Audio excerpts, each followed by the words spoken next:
this, we are going to do a commentary town hall review of the CBS puff piece for Erika Kirk, and dig into what was said, what was done, and what wasn't said or done. We're kind of waiting for an update from the meeting between Erika Kirk and Candace Owens that occurred today. Apparently Erika Kirk flew to Candace. I was grateful to hear, for Candace's safety, of course, that she didn't go to Arizona. And there's no way in hell you could have paid me to go to Arizona.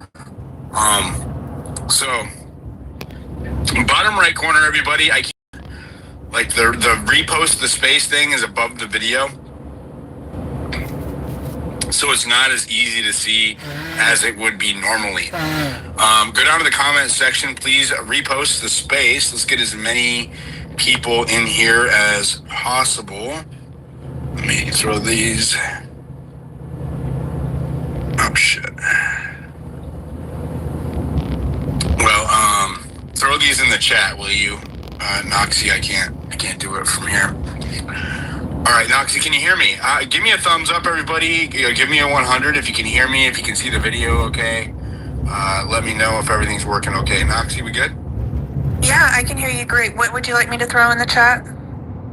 The space in all the chats. Okay. All right, sweet. All right, so what's up, Blake? You ready to get into this? Have you watched this yet?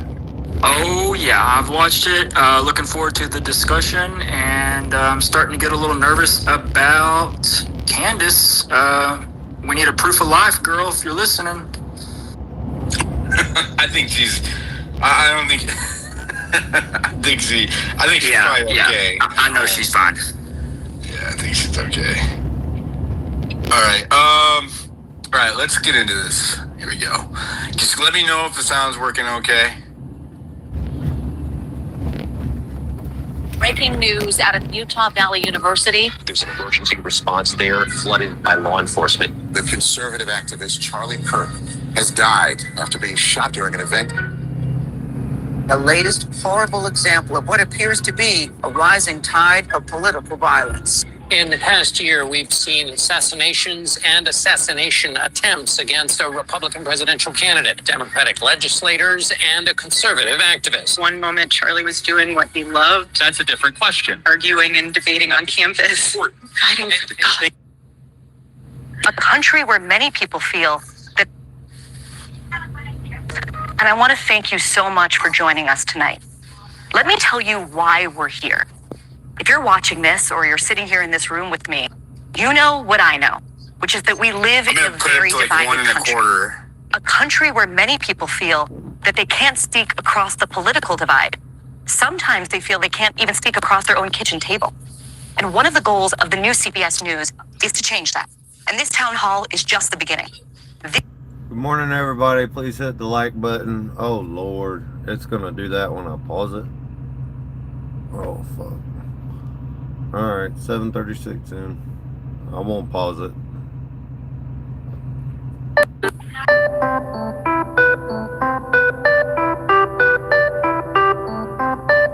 Grateful. They're 18 on a to feel that they can't speak across the political divide. Sometimes they feel they can't even speak across their own kitchen table. And one of the goals of the new CBS News is to change that. And this town hall is just the beginning. This is going to be the first of many conversations and debates on CBS News about the things that matter most, which are often the hardest to talk about.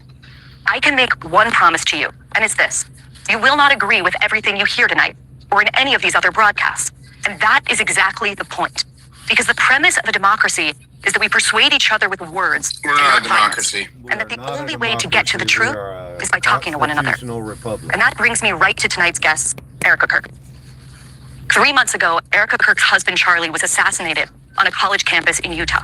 To some, Charlie Kirk was controversial. To others, he was heroic. What is indisputable is that he transformed the American right in the 21st century. Pause it or he did it through an organization called Turning Point USA, which he founded when he was only 18 years old. In the wake of Charlie's murder, Erika has now picked up his mantle. The mother of 2 young children, she is also now the CEO and chairwoman of Turning Point. Now, Charlie's murder was not an isolated tragedy. And tonight in the audience, we have other victims of the political violence that's ripping through this country. We also have religious leaders, college students, young Christians, and others invited by CBS News. You're going to be hearing from some of them tonight. Okay, we have a lot to talk about. So Erika, let's get started. Thank you so much for joining me. Thank you for having me. I was very grateful when you had reached out because it was an opportunity to be able to have a conversation that Charlie always enjoyed, being able to have dialogue on both sides so that people could really hear everything that's going on. I appreciate it. Thank you so much for making the time. There's so many subjects I want to cover. I want to begin with the hours and days after your husband was murdered. Yes. You got up in his podcast studio where he broadcasted from for many hours every day. Yeah. And you said this. You said, you have no idea what you have just unleashed. What did you mean by that? Let me give you a little background of that day. We get home. The team goes to dinner. I'm laying in my daughter's bed and I can't sleep.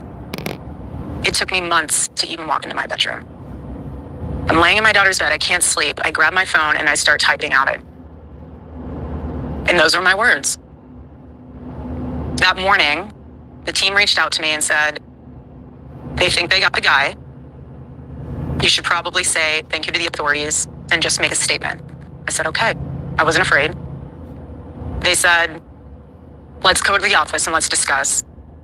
We're at the office and they say, do you want to go live or we can easily, you know what? Yeah, let's do that. We can easily pre-record this.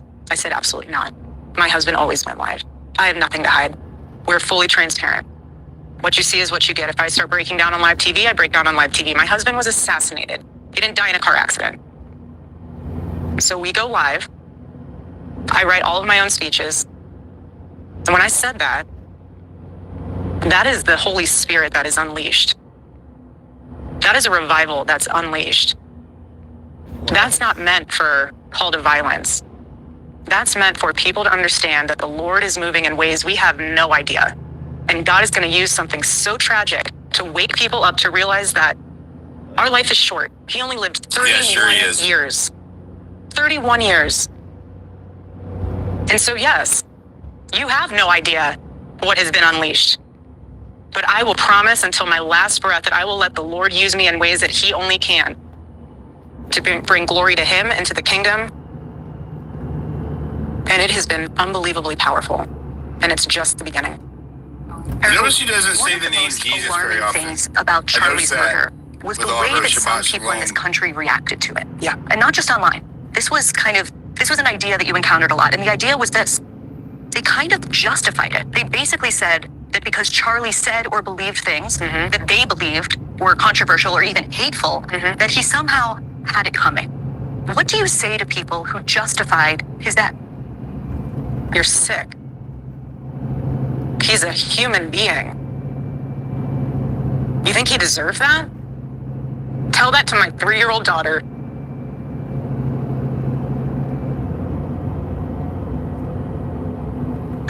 Excuse me.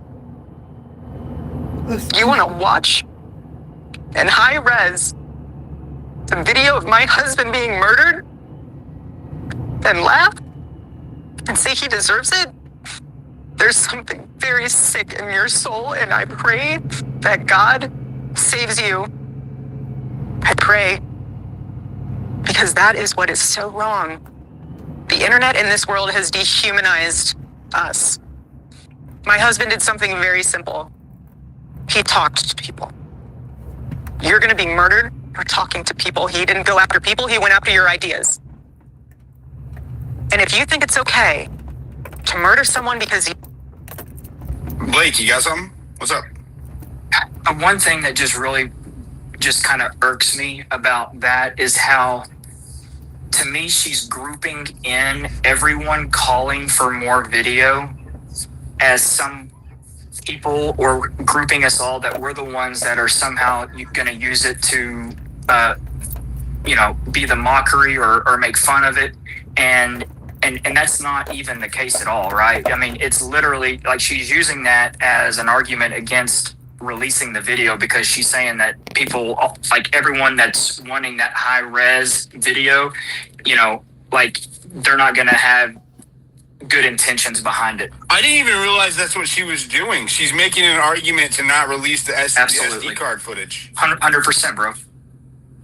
even though, there's hundreds, if not thousands of videos of Charlie getting shot in front of everybody in extreme graphic detail, right? Like, come on, dude. Right.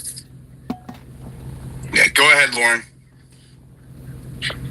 Hey, I just wanted to say, when she said that she just went live, that they just did it on the fly, I just can't imagine that you would have yourself with that much makeup, that prim and proper on the fly after something so devastating. That's all I wanted to say. You're not allowed to be reasonable. You're not allowed to be reasonable, Lauren. Okay, there's no being reasonable here. Okay. As a woman, I would agree with that. I would be I think personally, I would be disheveled and not even wanting to get out of bed at that point. Just a crying basket case. And if anything, my eyes would have been so puffy and swollen from as much crying as I had done. My face would be so swollen, and hers wasn't. Right, at all. Go ahead, Natalie. Repost the space, everybody. Bottom right corner. Please repost and share the space. Thank you. Go ahead. And also, please like the stream. That helps me out a great deal. I think it's crazy. Me and my wife, I lost my best friend like a couple years ago, and me and my wife couldn't even get out. We didn't even get out of bed for 2 weeks. Okay.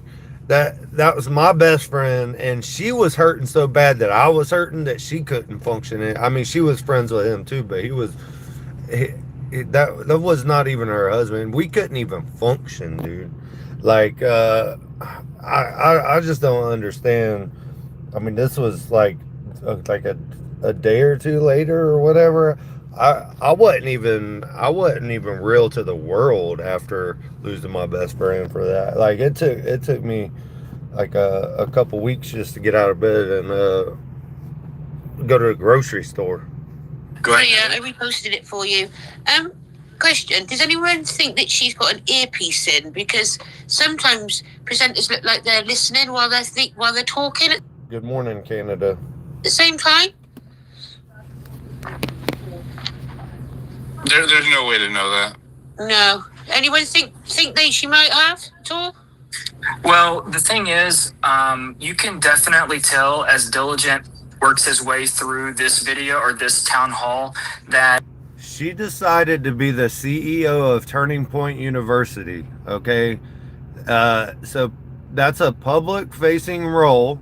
That's a public-facing role. And that's why people are judging her. Okay, if they didn't put her as Turning Point as a shield from judgment, then people wouldn't be judging her.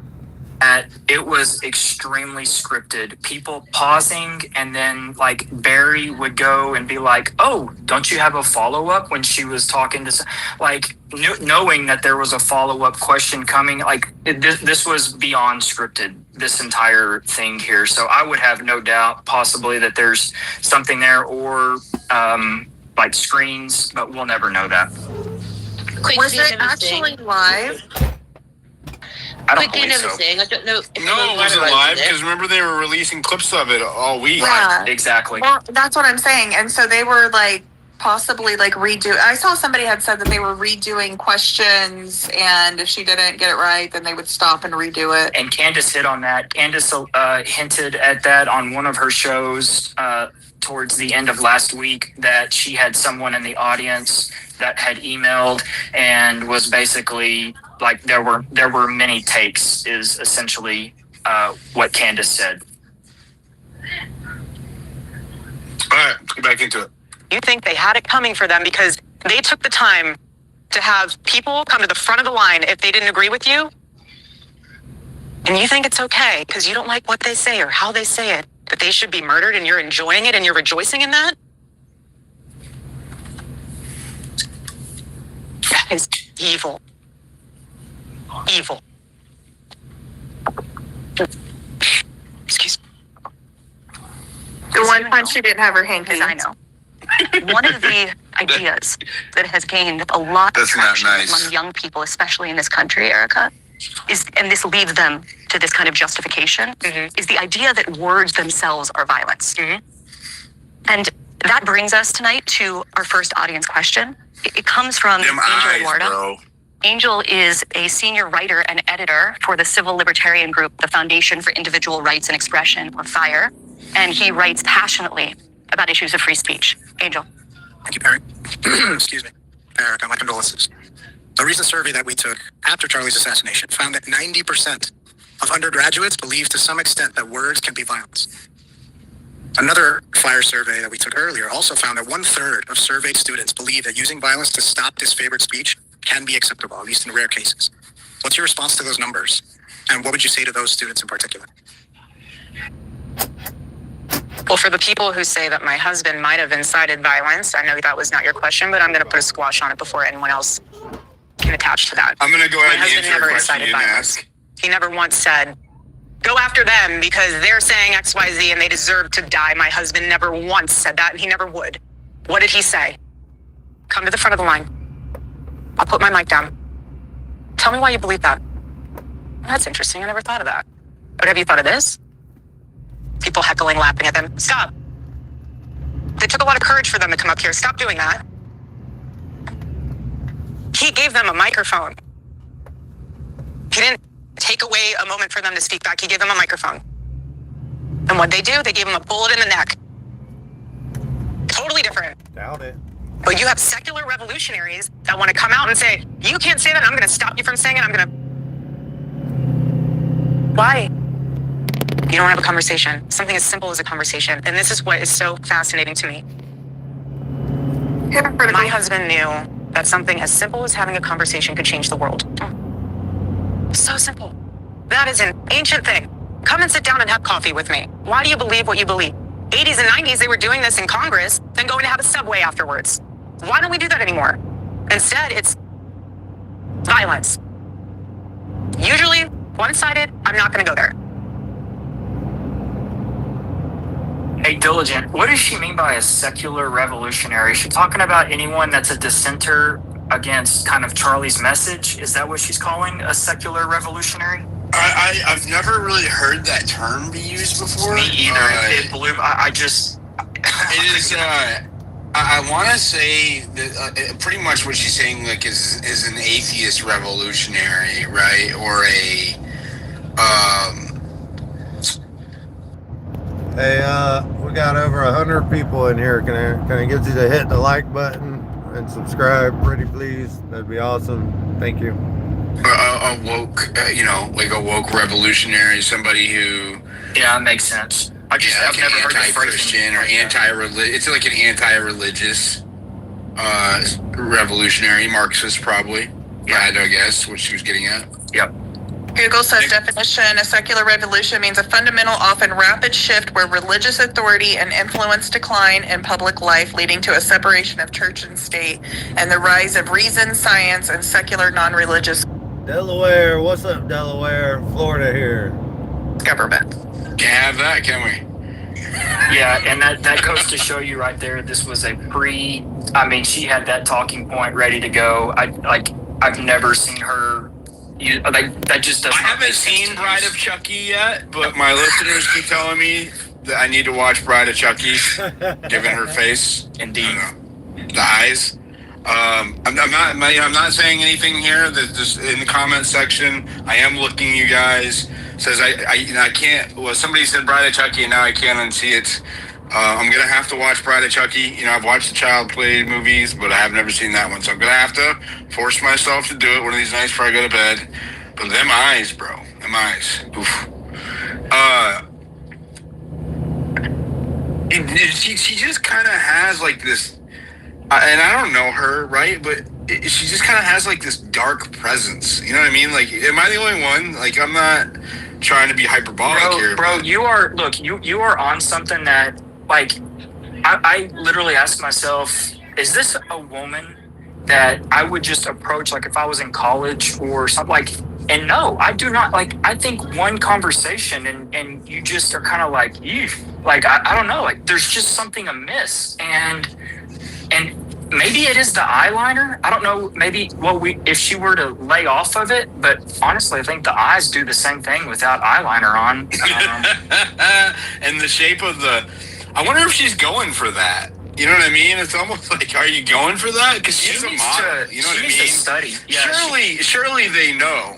Yeah. Like I can't. After this many weeks of it, I can't like believe that there's not somebody who is getting her ready for the day that doesn't fucking know, right? Like it's just she being a model and an actress for years and all of that. I've like to a certain degree, they've got to be going for it.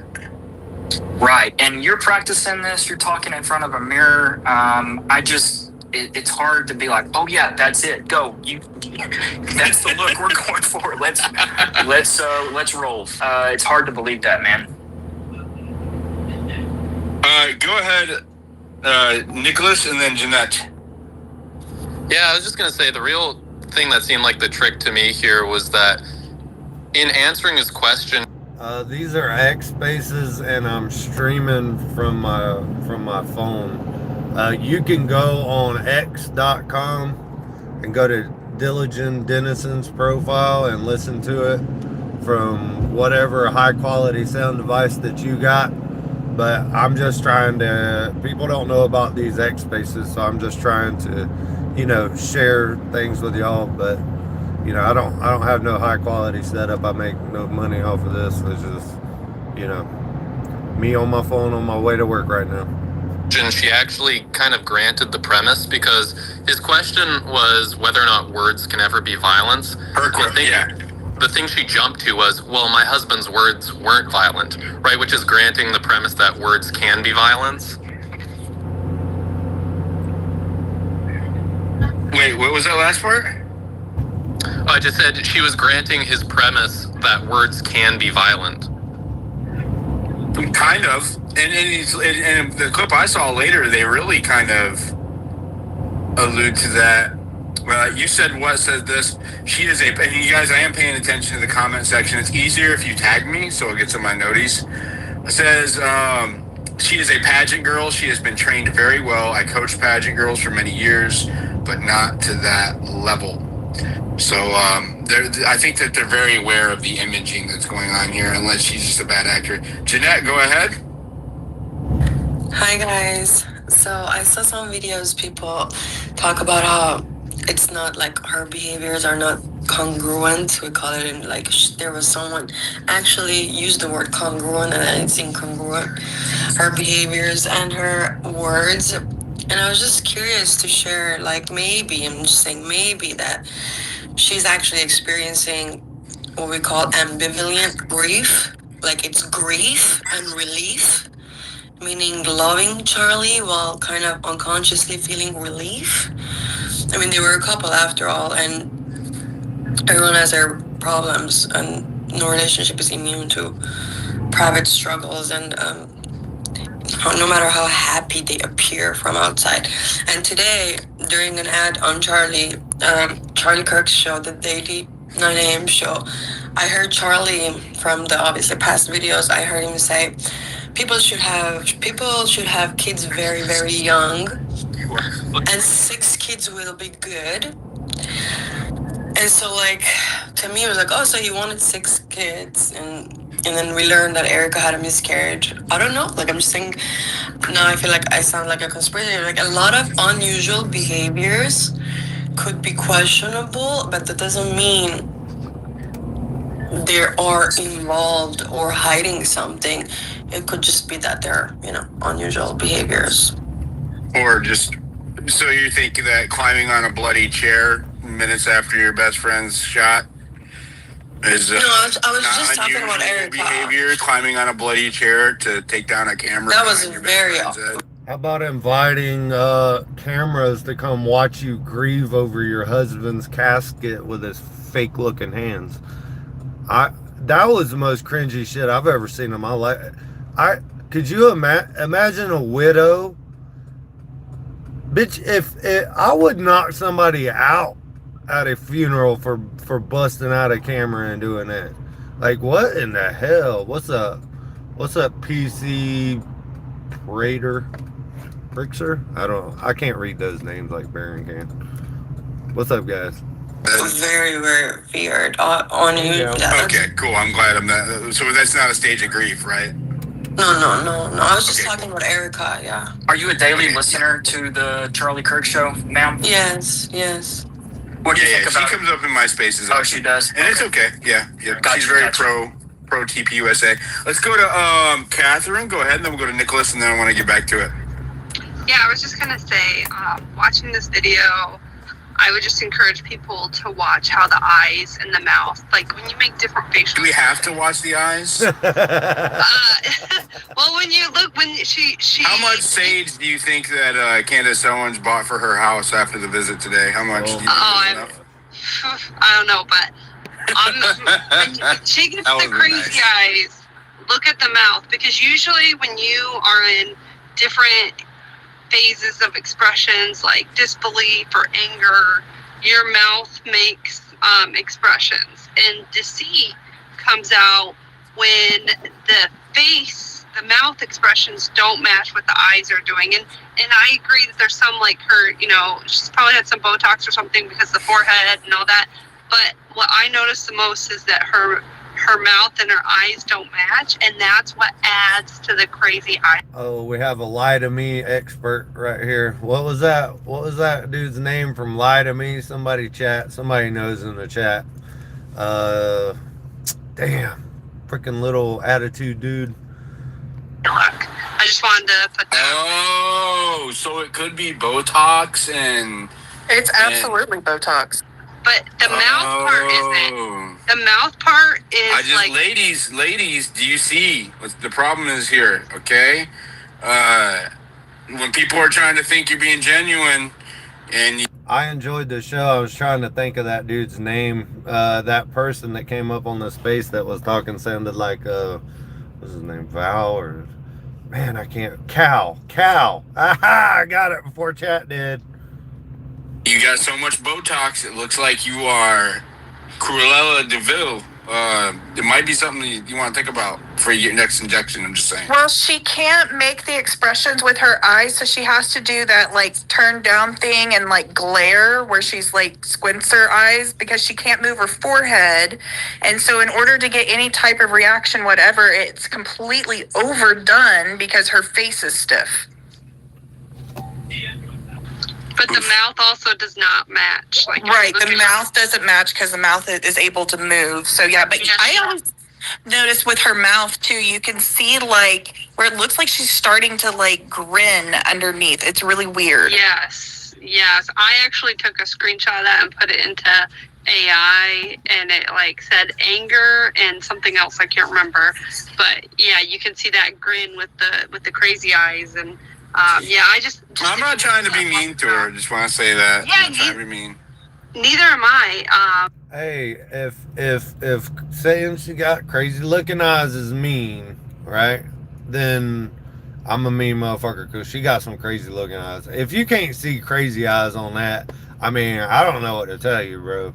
You need to work on your crazy eye detector.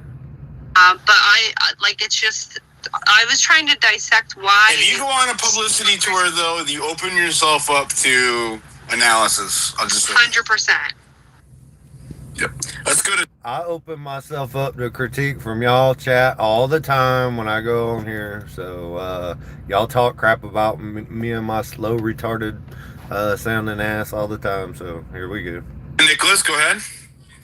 Yeah, I just want to say, like, I'm not a mentalist or anything. Like, I don't get too much into the reading of expressions, but the thing that really bothers me is that 90% of human communication is done through body language.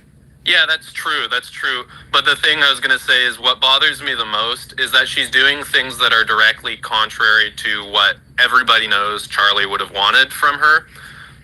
Just for example, like her accepting the I don't remember how many millions of dollars she accepted from whether it's a Jewish donor or Israel, whatever it was, not really embodying the traditional, maternal role that Charlie clearly would have wanted. These are the things that really bothered me the most, and made me start questioning how genuinely she was carrying on Charlie's legacy.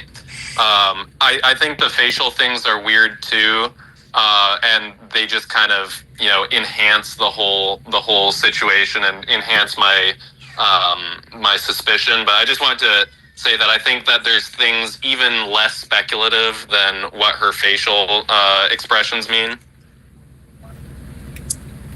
Yeah, I don't know. I don't look too much at the. I think it's. I don't think it's. I'm looking at these comments, dude. People are like quote posting and say, they put her. You know, Stan, the song by Eminem, and they're putting her head on. It's fucked up, bro. I write you, but you still ain't called. What the fuck? Y'all are fucked up. Y'all are fucked up. Bottom right corner, please repost the space. We're gonna get into this a little bit more.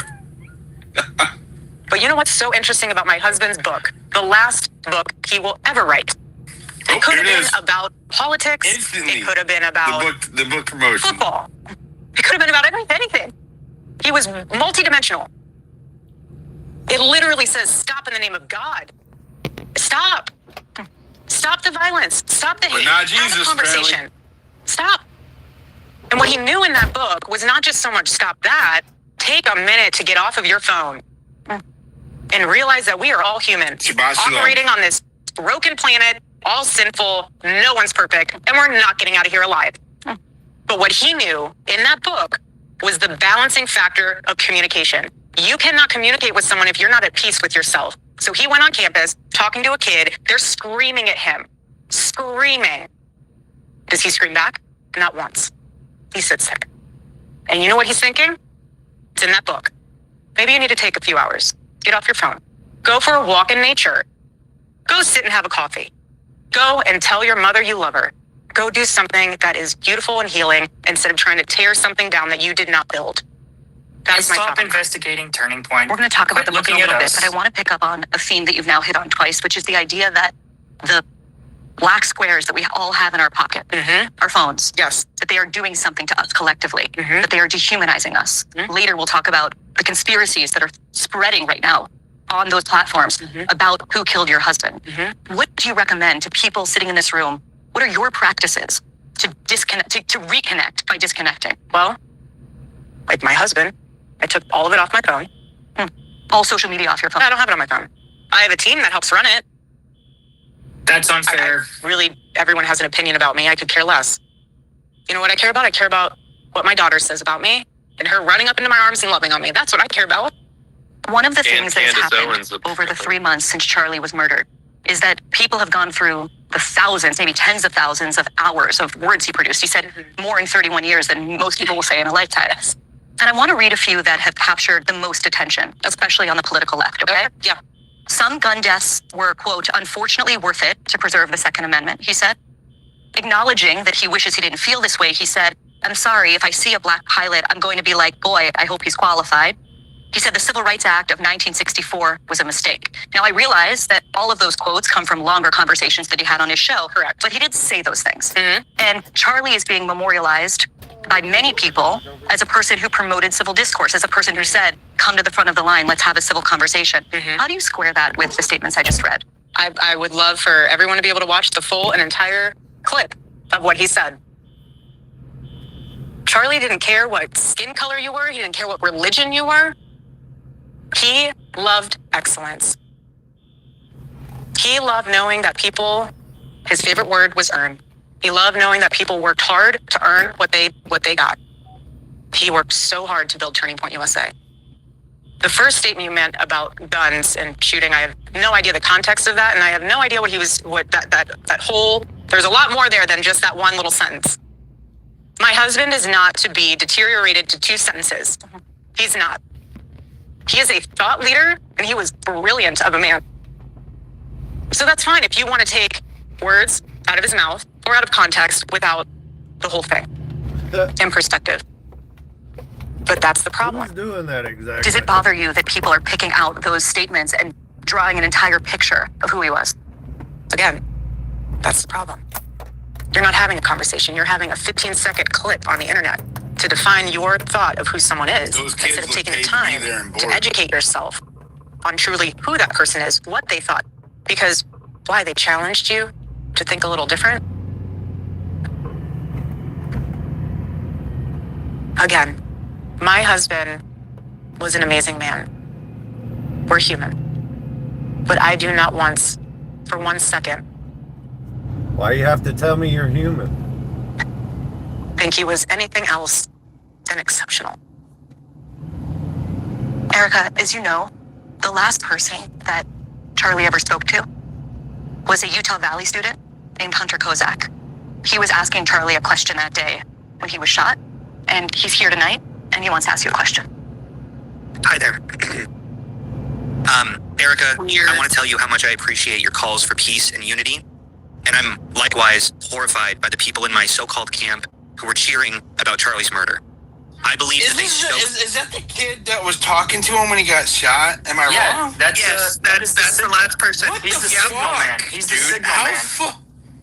How fucking weird is that? Yeah. Wait for her first sentence. Weird. Wait for her first sentence answering this shit, and tell me if you pick up on it, Diligent. The flames of violence. But even worse is when powerful, influential people on either side of the aisle stoke the flames. When they do it, the flames can become an inferno. And this leads me to Donald Trump, the most powerful and influential person on earth, who has more responsibility than anyone else to put the flames out. Just last month, President Trump called on 6 Democratic lawmakers to be tried for sedition, which he clarified was punishable by death. He then reposted a simple message: hang them. I think that you've been making strides to bring peace to our country, and that Turning Point has been asking Democrats to decry the individuals who cheer for violence. I have and will continue to decry them. But any good faith effort to stop political violence must hold both parties to the same standard and expectation. So in that spirit, will you condemn the violent rhetoric of Donald Trump, the most powerful and influential person on earth? I appreciate your question. You know my heart. Why would I ever say, yes, go murder people? This is so much deeper than just one. I understand your sentiment. I do. But this is also so much deeper than just one person. This starts at the home, okay? This starts with family. This starts with a seed that grows and grows. You can choose to have evil in your heart, or you can choose to have light. What you consume and what you absorb from the outside world will manifest itself. Who said the subway guy? Who brought up Jared? Somebody's been rabbit holing. That was funny as hell. No, I will never agree with political violence. My husband is a victim of it. I'm a victim of it. But what I'm trying to say here is that we can blame everyone else. We have to look in the mirror. When you become a father, when you become a mother, how are you raising your kids? Are you taking responsibility, or are you giving them a device and saying, go down that rabbit hole? I'm trying to go to Pilates class. You can just sit in the corner and look at your iPad or look at your phone and go down that rabbit hole and see what you can learn from that instead of being a parent. So my call to action from that is, parents, step up. Do you want your kid to be a thought leader or an assassin? That's where we're at. Do you think our political leaders have a responsibility to turn the temperature down right now? Well, I think everyone has a responsibility to do that, and I'm doing my part. Are you? I'm not so sure how you turned down temperature. This is not the... Go ahead, Blake. Golly. All right, first off, is she saying, you know my heart? Like, does she know Hunter, or is she saying that collectively to America? It's kind of weird. So that's what the comment section is saying right now, too. What do you mean you know my heart? Should that's what I was talking about. Let's listen. Okay. I'm not... Or are you giving them a device? Hold on, let me turn this... is it loud enough for you guys? Do I need to turn up a little bit? No, it's good. Okay, And saying, go down that rabbit hole. I'm trying to go to Pilates class. Did she already say You can it? sit in the corner and look at your iPad or look at your phone and go down that rabbit hole and see what you can learn from that instead of being a parent. Go back until he is talking.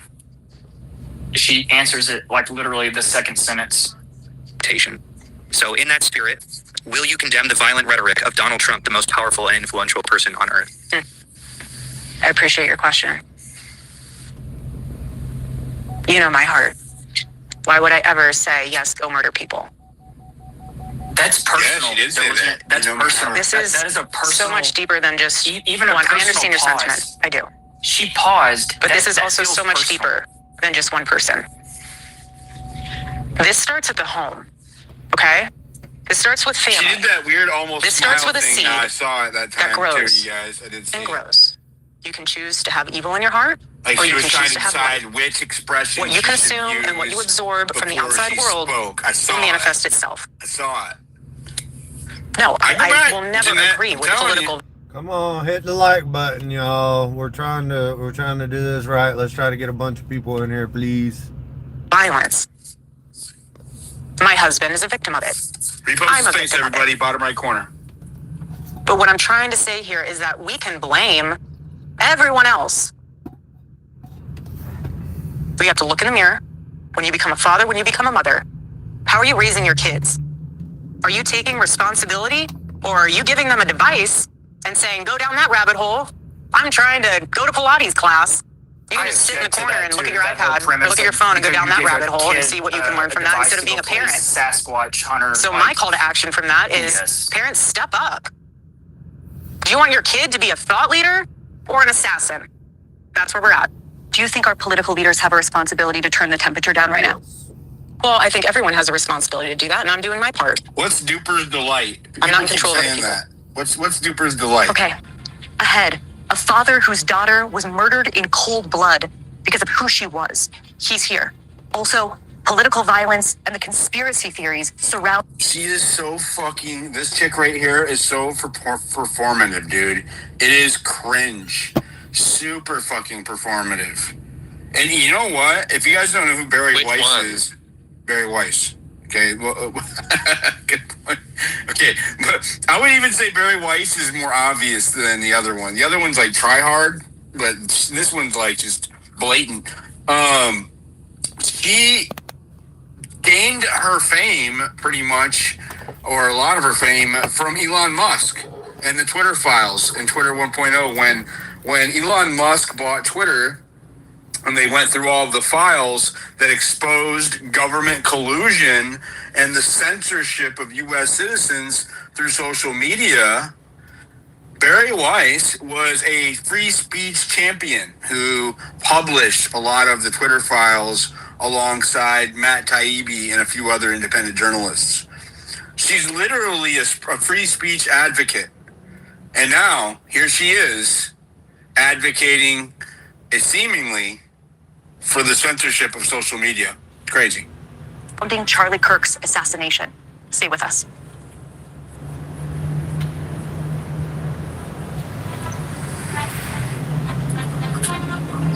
It's like both sides just push the same script, but just from a different narrative and viewpoint. Never before has conservatism, the ideas of freedom, liberty, American exceptionalism have been so popular on these college campuses. Welcome back to our CBS News Town Hall with Erika Kirk.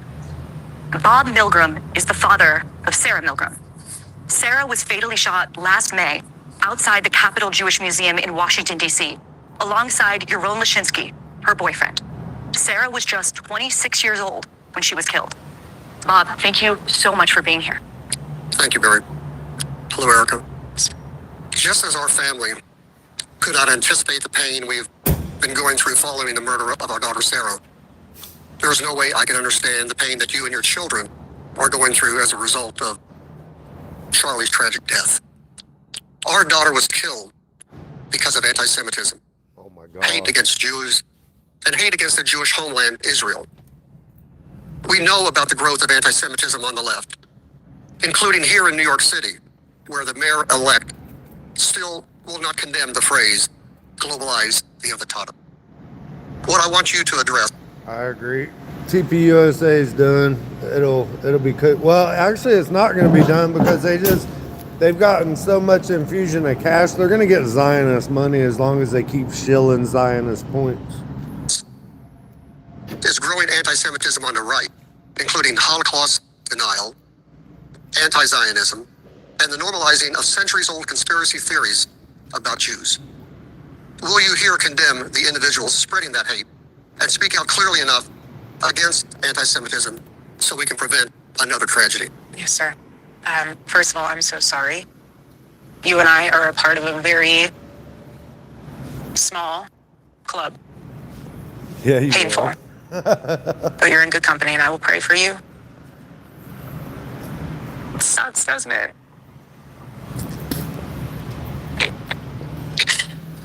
she say sucks, doesn't it? Hate is Yes, she hate. did. No, Yes, she did. it's evil. Charlie and I have always been very No, clear she on did our not. stance. Israel, Jewish people. She did. Speaking of bad acting, she. Hold on. I'll mute yourself. I want to hear this. Hate is hate. It's evil. Charlie and I have always been very clear on our stance. Shit.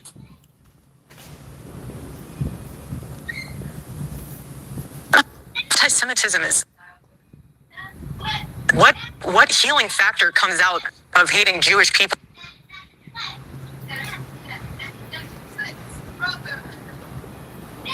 What's he You doing? and I are a part of a very small club. Painful. But you're in good company and I will pray for you. It sucks, doesn't it? Crazy, bro. What? For real. Hate is hate. It's evil. I think it was Destiny that brought up in us. I can't. No, maybe it was Noxie. I think it was Noxie. Noxie said, "Listen, it was such a female take. I don't know what in the world. I don't know if she's faking or not. But if she's not faking, I want that girl's mascara. That eyeliner is badass." Charlie and I have always been very clear on our stance. Israel, Jewish people. It's awful. Israel and Jewish Awful. people. I think it's interesting that she had to make sure what she said healing both. factor comes out of hating Jewish people? What healing factor comes out of hating Christians? What healing factor comes out? Unaddressed. Hate in general. Nothing. Charlie always would say very clearly, Jew hate was brain rot. He would always say it. We've been to Israel twice together. And to be able to walk in the place where our Lord walked. Seriously though, if I wore eyeliner as a man, I'd want her eyeliner because like I've never seen her run. You know, usually when females are, you know, all cryy or whatever, hell, sometimes even when they ain't, they're just walking around, they have runs in their eyeliner. I ain't never seen one on her. And see the Bible come to life in Technicolor. Again, she will not How say could you hate that Jesus' name. I bet JD Vance wears the same eyeliner. It is crazy. How could you hate the Jewish people? She said Why? our Because Lord you need to instead of saying fulfill Jesus. Like, what? Conspiracy theory? I've I'm never wrapped seen in. a Christian People afraid say to I'm say a the part of word conspiracy Jesus. theories all the time. It's sick. And it needs to stop. We are human. No one is perfect. No Christian is perfect. No Jew is perfect. No Muslim is perfect. We are JD Vance is Peter Thiel's bitch, dog. broken, sinful humans in need of a Lord and Savior. And that's why it is so important to give your life to the Lord. Didn't say his name. Because once you do that and you fully surrender to the Lord, you have no room in your heart for hate. And so, sir, I am so sorry what happened to your daughter. I pray that does not happen. And I pray that that is something that we can somehow extinguish in this world. But we are living in enemy-occupied territory. And every single day we need to guard ourselves, guard our minds, guard our heart. And the best way to do that is reading God's word. And you cannot separate the Old Testament from the New Testament. You cannot. What? Pause it there. That's Pause crazy. it there. Wow, I have to say something. Okay, go ahead. Go ahead. So I used to be part of her Bible study group, and oh my God, what she just said. So every day she would send us email what to read. And all of them, almost like 90% portion of what we were supposed to read was from the Old Testament. That's crazy. Go ahead, Blake. There is so much undertone, that is a mountainous statement, what she just said. And there's just so much there with how she messaged the Old Testament and the New Testament, talking to or answering the question of a Jewish man. There's so much there to unpack. Natalie, go ahead. Yeah, hiya. Using parenting skills as a weapon is a superior act from her then. Started to piss me off a bit. So I just asked Grok about it. So basically, damage, parent shaming culture comes from insecurity or projections. My way is right and yours must be wrong. It isolates parents and discourages open dialogue. There we go again. Okay, thank you. Nicholas, go ahead. Yeah, well, there's just so much here. I mean this absolutely sincerely. I think she would really do well in like Pure Flix industry. You obviously don't know me if you think JD Vance would kick my ass. Something like that. I think What's that would be Pure Flix. It's like evangelical movie productions. No, she's not. She could be. But another thing I thought was interesting is just this kind of like equating of when she says there's no perfect Christians, there's no perfect Muslims, there's no perfect Jews. It's like, yeah, okay, but you also can't equate the three of those things. And then her defense of Israel as being the Holy Land where Jesus walked. I mean, I'm a Catholic, so I believe that we experience the true presence of Christ in the Eucharist, in Mass, in our churches. So it's just, that's not going to appeal to many traditional Christians of all sorts. That line about Israel, it's not going to appeal. I can't help it, bro. I'm sensitive. The Holy Land doesn't have the same. I just like talking shit. The chat has the best fucking jokes, dog. Draw to many Christians as maybe it once did.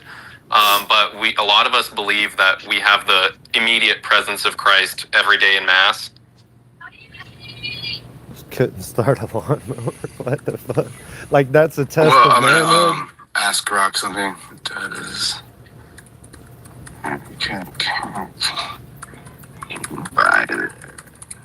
Separate. Eating the old.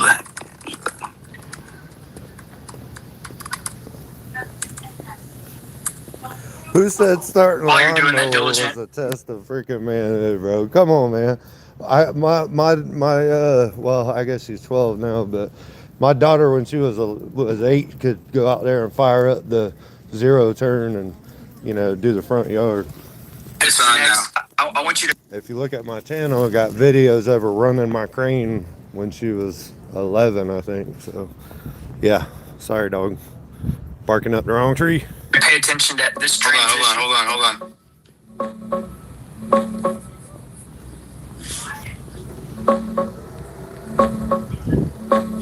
I realized I spoke that. She's basically saying the whole Bible hangs together. You can't ditch the Old Testament or treat it like it's irrelevant, just because Jesus came in the New. From what she said in that CBS town hall, and on Glenn Beck too, it's aimed at folks who hate Jews or spread anti-Semitism while claiming to be Christian. Her point, Jesus was Jewish. The New Testament fulfills the Old, not replaces or cancels it, and ripping them apart leaves room for that kind of hate. The roots of Christianity are... If y'all want me to fast forward past the parts where he talks to AI, I will. I hate it. I do not like AI, so... in Judaism, so no separating the two without twisting the faith. But okay, I mean, ask that question with the backdrop of a Jewish person. Ask that question because she's reading that from the background or the point of. I've never known an actual man that enjoys shopping at all, ever. Amen. View from a Christian. If you're from a standpoint of Jewish, there is no acknowledgement of the New Testament. I'm sorry, a straight man. So that's what is at conflict. Well, the conflict is that the New Testament is Jesus Christ coming Not really. to fulfill the Most Old. Christians don't say Shabbat Shalom regularly. It's a Hebrew greeting for Sabbath peace, tied to Jewish tradition for welcoming or wishing peace on the Sabbath.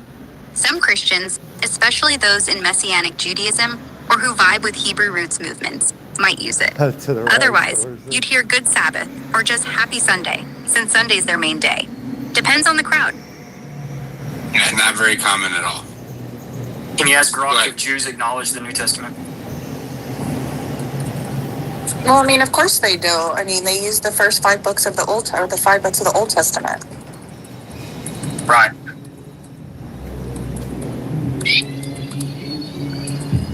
Nope. Jews don't acknowledge the New Testament as scripture. Their Bible, called the Tanakh, ends with the Old Testament books. The New Testament, with Jesus as Messiah and all, is a Christian thing. Some Jews might read it for context, like understanding Christianity, but it's not part of their faith. Judaism sees its own messianic promises as still coming, not fulfilled yet. So when she says, let me see if I can get. She is having her cake and eating it too, is essentially what that is. She's pandering, or she's up there talking to both without talking to both. Well, she's not really, right? Well, I guess you're right. Yeah, she might be actually speaking to both there. Can you guys still hear me? Yes. Okay. All right, let's keep going. Let's keep going.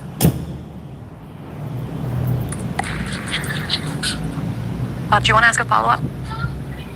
Is there anything specific that Turning Point can do to combat anti-Semitism? Yeah, so we're on all of our college campus and high school campuses. We have these conversations, and our students understand exactly my heart and Charlie's heart and the sentiment of everything I just said. We have Shabbat dinner happening at AmFest. We have individuals in our chapters who are Jewish. We have people that are going to be having booths. We have an exhibit hall at AmFest that are Jewish, that have Jewish organizations. The only way to combat evil, just like Charlie did, is they're having a Shabbat dinner at AmFest. That was a brilliant plug question. Like, Tulip nails it again. Tulip in the chat, y'all. If Tulip's saying something, he's probably getting it right. I just want to say, yeah, from like traditional Orthodox Christian perspective, that's like actually borderline heretical. Yeah, let's because is there an evangelical Christian organization? I gotta ask Grok. Grok, can you hear me? It's weird. Grok can't hear us, but we can hear Grok. I have to mess with that later. I think it's how I have it set up. Let's see. Is it? Diligent, can I help you with this? No, I don't need you to. Is it heretical for evangelical Christians? I'm just going to say probably evangelicals have a little more bandwidth. Shabbat dinners.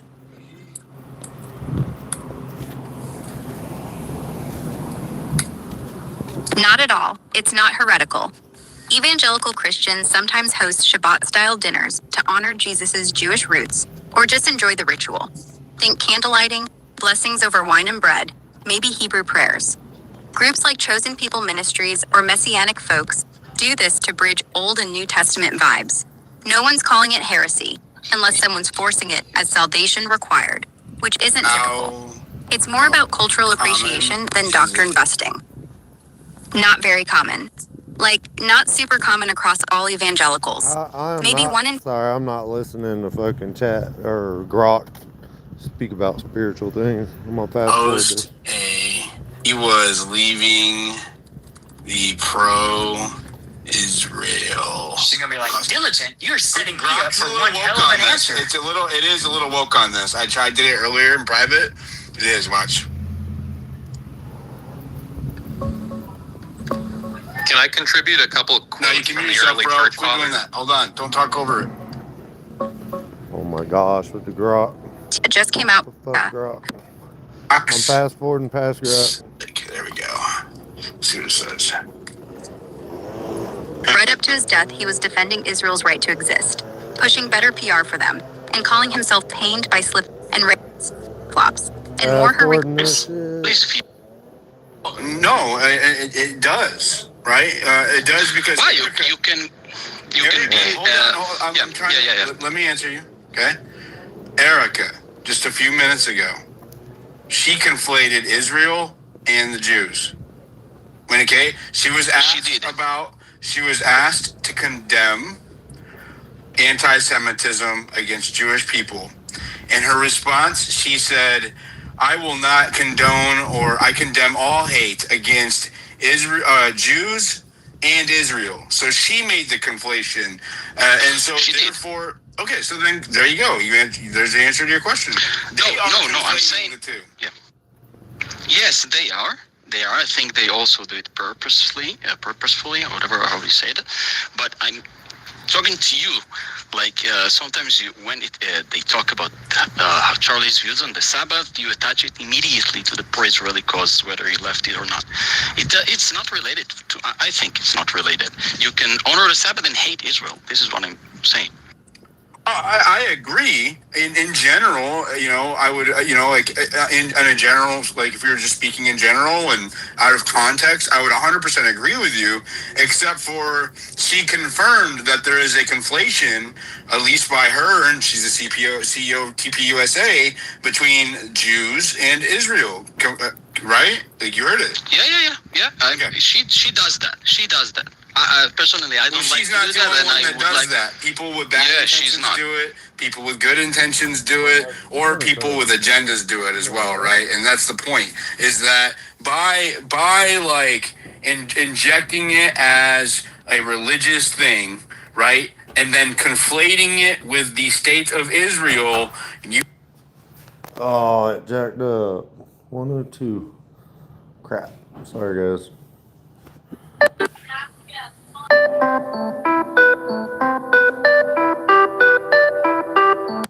Let's reiterate that. Right? So we should also agree that Sabbath has nothing to do with but it. I am not the one that is doing it. TPUSA I agree. is doing it. Okay. I'm just pointing it out. Like and let me just say, we can let's reiterate that. Honoring the Sabbath. Well, actually, Sabbath is actually a Christian, a more Christian tradition, right? As you call it, Sabbath. The Shabbat, which is a Jewish honoring of what we determine to be the Sabbath, right? Where you don't use electronics. There's other things that they don't do during those observed hours, right? Is a Judaic tradition or custom, and it doesn't necessarily mean that you are pro-Israel if you honor the Sabbath, 100%. But in this context.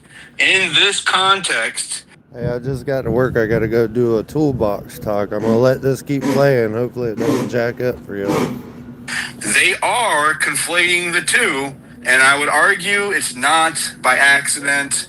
It is by design. So it is by design. I agree with you. I think with that we shouldn't agree with their approach. This is what I'm saying. No, I'm actually because being critical untrue of the approach. Okay. Yeah, I don't like it. No, you can. If you saw my post where I had Grok fact check Charlie to see if he actually honored the Sabbath, which apparently he did not. It was because I'm mad that I knew it. I fucking knew it in the background for months now, and the last stated position to his main team was that he was leaving the pro-Israel cause, and not because of Israel donors, but because of Jewish donors that fit into all of the stereotypes. That was his last documented position, and he was murdered before he had a chance to declare it publicly. And in the wake of his death, instead of honoring his last documented position, they are pandering in his wake with some weird Weekend at Bernie's bullshit. And I'm not going to not call it out for what it is. It's gross. If we're really honest, I see it as sacrilegious. It is some kind of, it is heretical. You know what I mean? This is blasphemous what they're doing. You don't invoke the name of a dead man to alter his wishes and his positions after he's dead, when he can't defend himself or speak for himself, and in the name of God, mind you. That is blasphemous to me. It's gross, and I'm not gonna not say anything about it. That's in my opinion. This is my opinion. No, I'm not saying you're wrong or anything. I just it's okay insist for you to say I'm wrong, but no. I just insist that Charlie's. He talked about the Sabbath. There's videos of him talking about it without attaching it to the Israeli cause. I'm not saying he didn't leave the Israeli cause or not. I'm just saying that it's two different subjects. The Shabbat, and the pro-Israeli cause. But maybe yes, you should. Maybe you should send Erika Kirk an email and let her know that there's a distinction. Whenever she's on national TV, CBS, she might not.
I guess I lost everybody.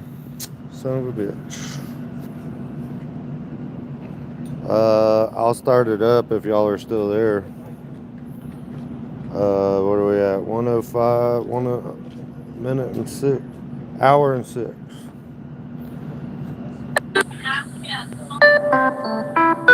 Of a dead man. And But there's maybe you should send Erika Kirk an email and let her know that there's a distinction. Whenever she's on national TV, CBS, she might not want to conflate the two. It might be confusing for a lot of the audience, like myself or others. Look, a lot of people do that, and I think that's wrong. It's also wrong. People who are violent towards Jews, they do this sometimes because of Israel, and that's wrong. I think it's wrong. It's not fair to the Jewish people. You know, it's not fair to them. Right, worldwide, yes. Hey, I appreciate y'all hanging around. Still 100 people in here. Y'all are legends. Yeah, no, I agree. Noxie, go ahead. I wanted to say this really quick. Like, this is part of the reason why it's so important. I'm speaking as a Christian right now, and not to offend anybody, your beliefs are your beliefs. But in my beliefs, as growing up as a Christian and being a Christian, what she's saying just fundamentally isn't true on how the New Testament works with the Old Testament. You cannot, there is scripture in the New Testament, and I will read some real quick. Matthew 10:33, Jesus warned, but whoever denies me before men, I also will deny before my Father who is in heaven. You also have 2 John 1:7, for many deceivers have gone out in the world, those who do not confess Jesus Christ as coming in the flesh. Such a one is the deceiver and the Antichrist. 1 John 4:2-3, this is how you can recognize the Spirit of God. Every spirit that acknowledges that Jesus Christ has come in the flesh is from God. But every spirit that does not acknowledge Jesus is not from God. This is the spirit of the Antichrist, which you have heard is coming and even now is already in the world. It is very important for us as Christians to recognize that there is a distinct difference between those who believe in Jesus Christ and those who don't. And it's being pushed that it's all the same. It's not the same.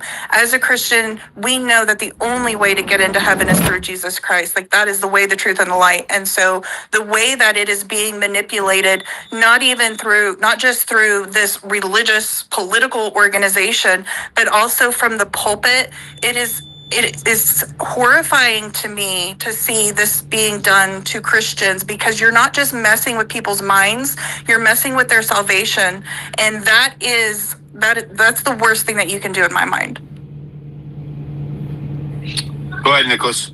Well said, Nox. Yeah, I agree with all that. And I also want to say, I'm speaking... Can you bring AB up, Noxie? I can't do it for some reason. I'm speaking from a Catholic perspective, so I know some people might not take the things that I'm going to say here as authoritatively as I might, but I think it's important to point out some perspectives from the early church. And this is from the 1st century, we have Ignatius of Antioch saying, quote, for if we still practice Judaism, we admit that we have not received God's favor. It is wrong to talk about Jesus Christ and live like Jews.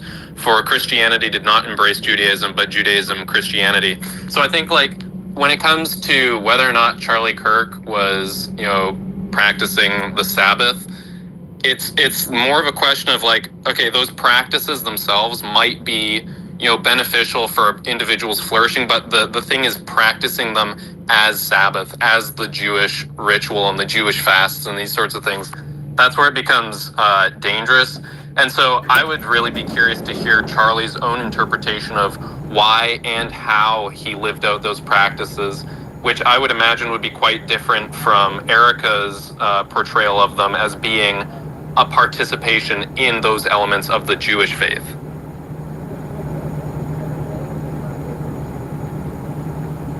Do you have anything to say to that, Noxie? Did I lose you guys? Nope. Okay, I guess we lost Noxie. Noise, go ahead.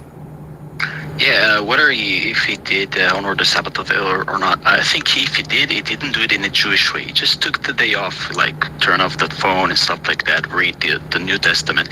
It's not like he did it in a Jewish way. When I hear honoring the Sabbath as a secular man, it's just take a day off from the 2025. You know what I mean? Can I respond to that real quick? There's a lot of echoing in the background there. It's only for you. You have to leave and come back as a speaker. It's a problem with the video spaces. Go ahead. You can respond to that. Yeah, I would just say that totally makes sense. Like, taking the day off, wanting to have some quiet and peace. But the thing is, as a Christian, we already have that, right? Like, we have Sunday as our day of rest where we honor God and we don't work on Sundays. There's a lot of actually restrictions for more traditional Christians on what you're supposed to do and not do on Sundays. So it seems then kind of like arbitrary and a little excessive to then be taking the Saturday as a Sabbath. And I would argue that, I respect that. Given his track record of using his device during observed Sabbath or Shabbat hours, both, that he was not a devout follower of those traditions, and that when he's publicly saying it, it's more pandering to than it is actually believing what he's saying. And I realize it's probably not very, doesn't sit right with a lot of our more sensitive, with some of your sensibilities. But what's so hard for you to digest about the fact that he observed the Sabbath, just out of interest? Well, what do you mean? There's documented. Come on, Chad. Don't be talking blasphemy about Jesus in there, man. Let's be respectful. Evidence that he was replying to people about political policies almost nonstop. Ironically, religiously, all the way through his career, right? So he didn't actually observe the Sabbath. Again, it's called pandering. It's something that you do in public when you're a public-facing figure, when you want to appeal or appease a certain demographic of your audience. I'm not going to say it was because of donors, but given his last text message, sounds like it may have been because of donors. So that's why it's important. No, I think it's applicable to you as the host. It's quite ironic that you're hosting this. Yeah, it's fascinating. Continue. What do you mean? I'm not an evangelical Christian. I'm just a Christian. No, you know what you're doing very well. What am I doing? Carry on. What's this guy talking about? What am I doing? You're trying to avoid the truth, but you can answer for yourself, can't you? I'm not trying to. You're the one making a claim, bro, not me. No, it's interesting. You've been asphyxiated over a large amount of, Jewish issues over the last 2.5 years. You've obviously pivoted your whole game plan and objective, which you're entitled to. Give me one example of me disparaging Jews. One example. You know what you've done, Diligent. Give me one example. One. He just leave? He left. Yeah, you anti-Semite. The Syrian girl yesterday was saying how you're so in the middle. You don't take sides, and you never give people the impression that you are the anti-Semitic or against Jewish people. She was mad that I don't think you're anti-Semitic, Diligent. She was mad that I wouldn't take up her cause about Gaza. Right. You know what I mean? How can I be both? You can't. If I'm making everybody mad, then I gotta be doing it right, I would say, right? No, bro. You're calling balls and strikes, and that was a master class in kicking someone where they voluntarily got the hell out of Dodge. Plain and simple. I promise you I did not drop him down. I wanted him to answer the question. But at the very least, from our previous conversation, Diligent, it has been proven now that Charlie publicly, whether you think he actually kept it or not or whatever, that he definitely publicly said it, including on his show, right? That's been proven now subsequently. No, I acknowledged that the last time. Yeah. No. Last time we were discussing it, we never heard him say it or talk or publicly express it. I had. People were putting it in the comments to my post, so I had. Yeah. So now, by the way, I hadn't, when we were having that last space, but I also hadn't seen it up to that point because I was never religious. We can also agree that saying something on a podcast and then actually practicing it are two different things, correct? Yeah, but we could also agree that just because somebody doesn't practice it like an Orthodox Jewish person what does LARPing mean? live action role playing, like faking, basically. Yeah. Right. Yeah. Yeah. A lot of that on the internet. A lot of that on the internet. A lot of that. And you're bowing down to your donors and you're trying to mix the two religions together to make them more palatable. If Charlie is saying in his last documented position on it that he's being bullied by his Jewish donors, it stands to reason that if he's saying Shabbat Shalom at the end of his podcast, he's likely pandering to those same Jewish donors that he's declaring have been bullying him. Am I right? No. What do you mean no? You're not right. That's what I mean, no. How am I wrong?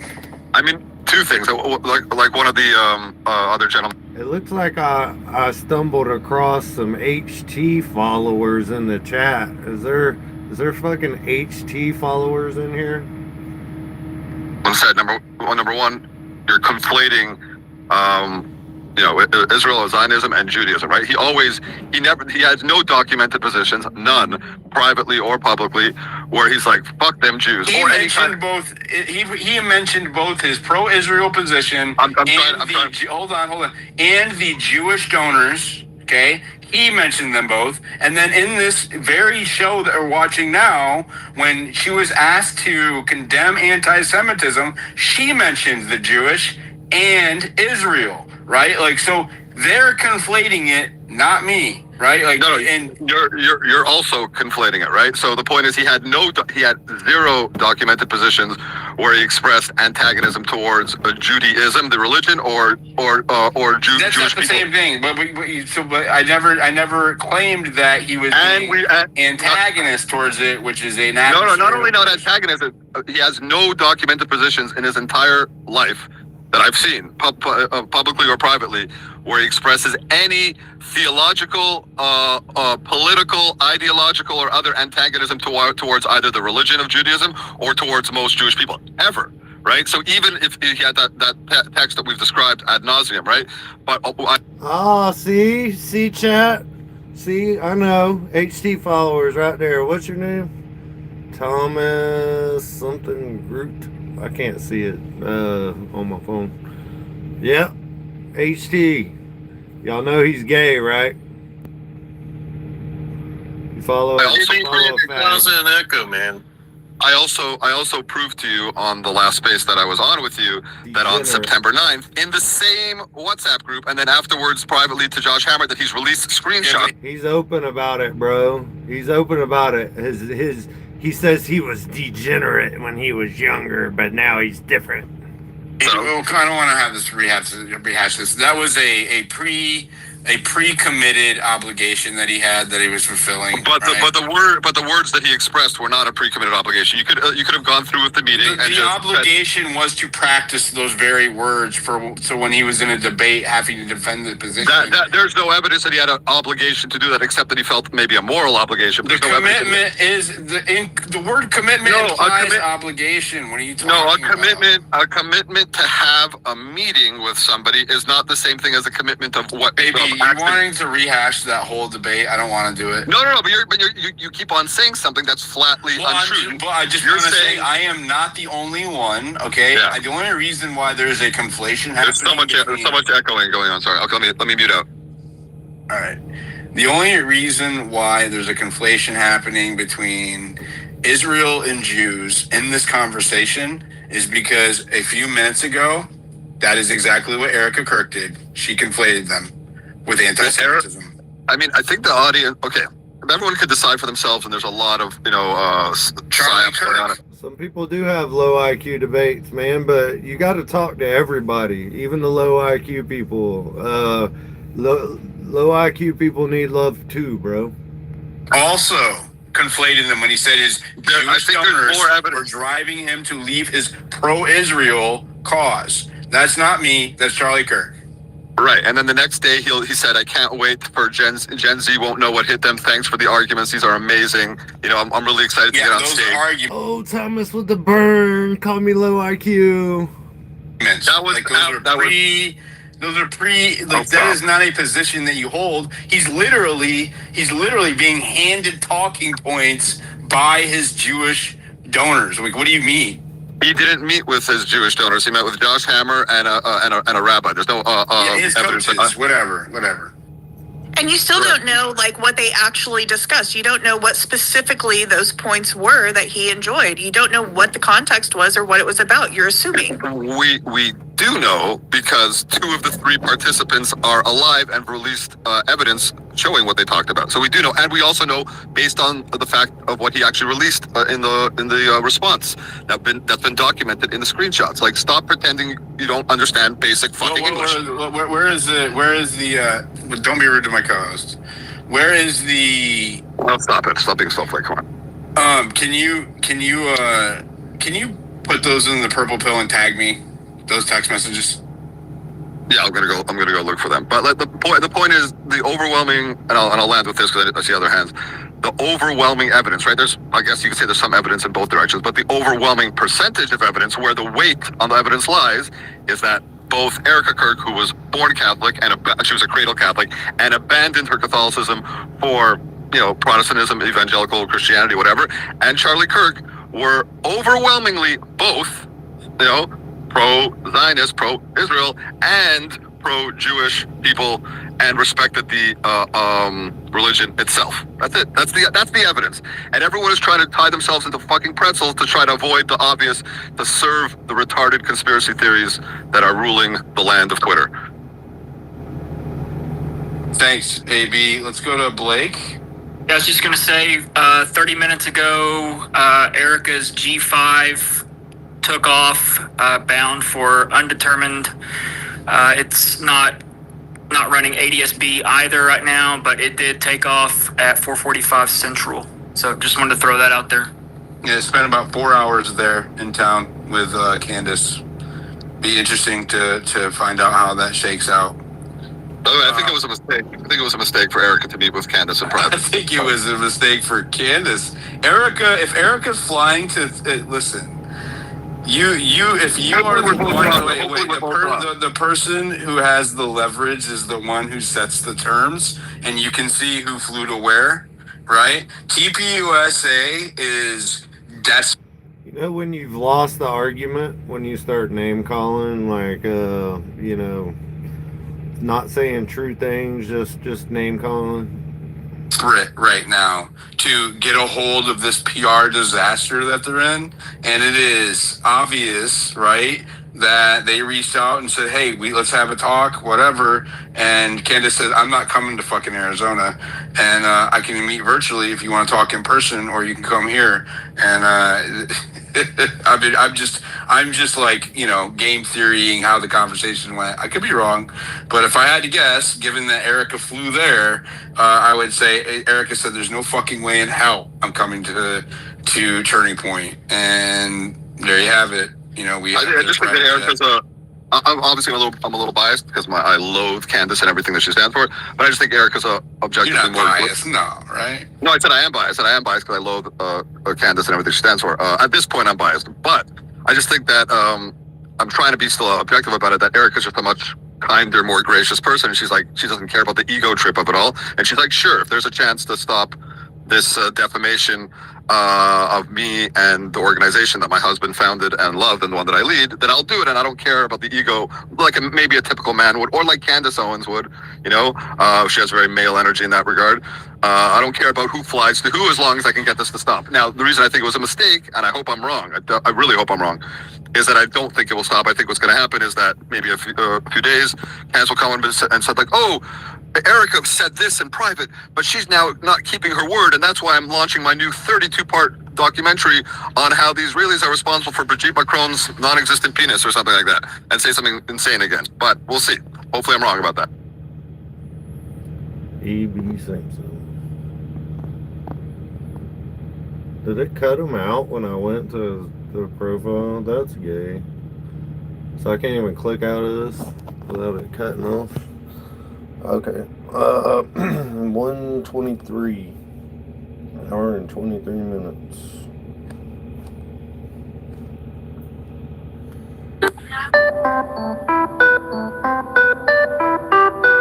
Existent penis or something like that, and say something insane again. But we'll see. Hopefully I'm wrong about that. Yeah, I'm just gonna shake down like that. Go ahead, Katie. Thank you. Now, I know it's going to sound a little bit wild when I ask this, but look, at the end of the day, there are, just in my personal and professional opinion, too many almost conspiracies out there, and that it's just so incredibly important. No, I don't laugh at me, Diligent. I mean it. There's just too many conspiracies out there. Not according to 2P. So are you saying that we should adopt Viva la phrase and TPUSA's position that only certain more plausible conspiracy theories are worthy of entertaining? So they pretty much, if they're TPUSA approved, from the way I took it, then it's okay for us to discuss conspiracy theories as long as they involve Tyler Robinson being the lone gunman. If it's any other kind of conspiracy theory, though, that suggests there might be a more higher level effort, a state level effort to take out Charlie Kirk, well, then that's just kooky and we can't entertain it. That's not what I'm saying. Is that what you mean? No. I come literally, you know me, Diligent. I just, much like yourself and so many others, all I wish is just for the truth and the facts, but the real truth and facts, and then data and evidence that backs it up. And in the Twitter sphere world, and this is why I'm not simping, but very grateful for your spaces, is because you are very neutral in terms of, okay, we're trying to collate all of this evidence, and it's very frustrating when there are just so many conflicting sides and stories, but it almost makes not one turn against one another, but almost like build a rod for our own back, if that makes sense, where... Hey, y'all do me a favor, hit the like button. I am so close to hitting 1 million views on YouTube. I think this one might push me over. Hit the like button, get some more people in here. I really appreciate everybody tuning in and listening to this junk with me. I love X Spaces, and yeah, I don't agree with everything that everybody says in them, but there is some very interesting conversations that go on in these X Spaces. It's almost distracting, and I think that it is just so important that just the largest assassination it's in awful. This millennium in the United States has just occurred. And what exactly is it distracting us from? Well, it's the event itself is not distracting us. It's the narratives that get passed along like a game of telephone that are either fed by potentially people. The feds? Yeah, Fed exactly. Exactly. Or people that are employed or onboarded by these people to distract and deter from the actual truth. Because at the end of the day, this is a somebody doesn't even know how to spell inbred. Global platform where we all bring the receipts and we talk a very intelligent, conversation about things, yet it doesn't fit an external narrative. And I just will only but hope and ask that we all, much like what you're doing, Diligent, is stick to the facts and really look at it from a meta perspective, because it is very frustrating that like these controlled narratives are now infiltrating the bigger picture here on social media, and it's not right and it's not okay whatsoever. If anything, with this meeting between Candace Owens and Erika, but at least I can spell, Thomas. Kirk, live stream it. Like don't edit it. Don't she said, live stream it. Just it's already done. Oh, it's already done. Well, then was it live streamed? No, exactly. No. But why not? But why not? Why does it have to be done in private if they both speak the so same publicly? Reason why they won't share the video that they took out of the SD cards minutes after he died. the same reason why they don't answer any of the questions that the public have, the very legitimate and very basic questions that inspire vitriol from them. You have to ask them, Katie, not us. No, of course. I guess I'm asking like out loud. I think Thomas is either HT himself or avid HT or C. If you're familiar with X Spaces, a CQ guy, Christian question guy. He's either HT or a HT acolyte. If any one of us, I can't speak on behalf of everyone, but certainly myself, if I was, God forbid, in that situation, I would say, right, we're going to do a live so that there is no questioning of what was said and how it was. Yeah, yep. Do you know what I'm saying? If you want to talk about a cult, go listen to some of their spaces. Holy crap. Happen though. But why not? We have a lot. Are they both involved? I don't know why. You'll have to ask TPUSA. I'm going to ask them. I will ask them. You should. Ask I'll them. let you know why if they're they not being respond. transparent. I have to ask. I do want to get through the video of this. We have. It looks like we're not even quite halfway yet. So yeah, we still have 30 minutes left. We'll go to these hands real quick, and then I want to keep it short though, like 30 seconds to a minute, and then we'll get to. Diligent, which video are you playing? Sorry if I missed it. You can't see it up top. We're watching the town hall. We're doing a review. Oh, okay. No, I didn't see it at the top. Sorry. Yeah, if you scroll up, it's up there. Yeah, that's what I was saying. Erika Kirk was the one, she was asked to condemn anti-Semitism, and she said, I can't stand for, hatred or negative remarks towards Jews or Israel. She conflated it. And that's what I'm saying. Like, it's not...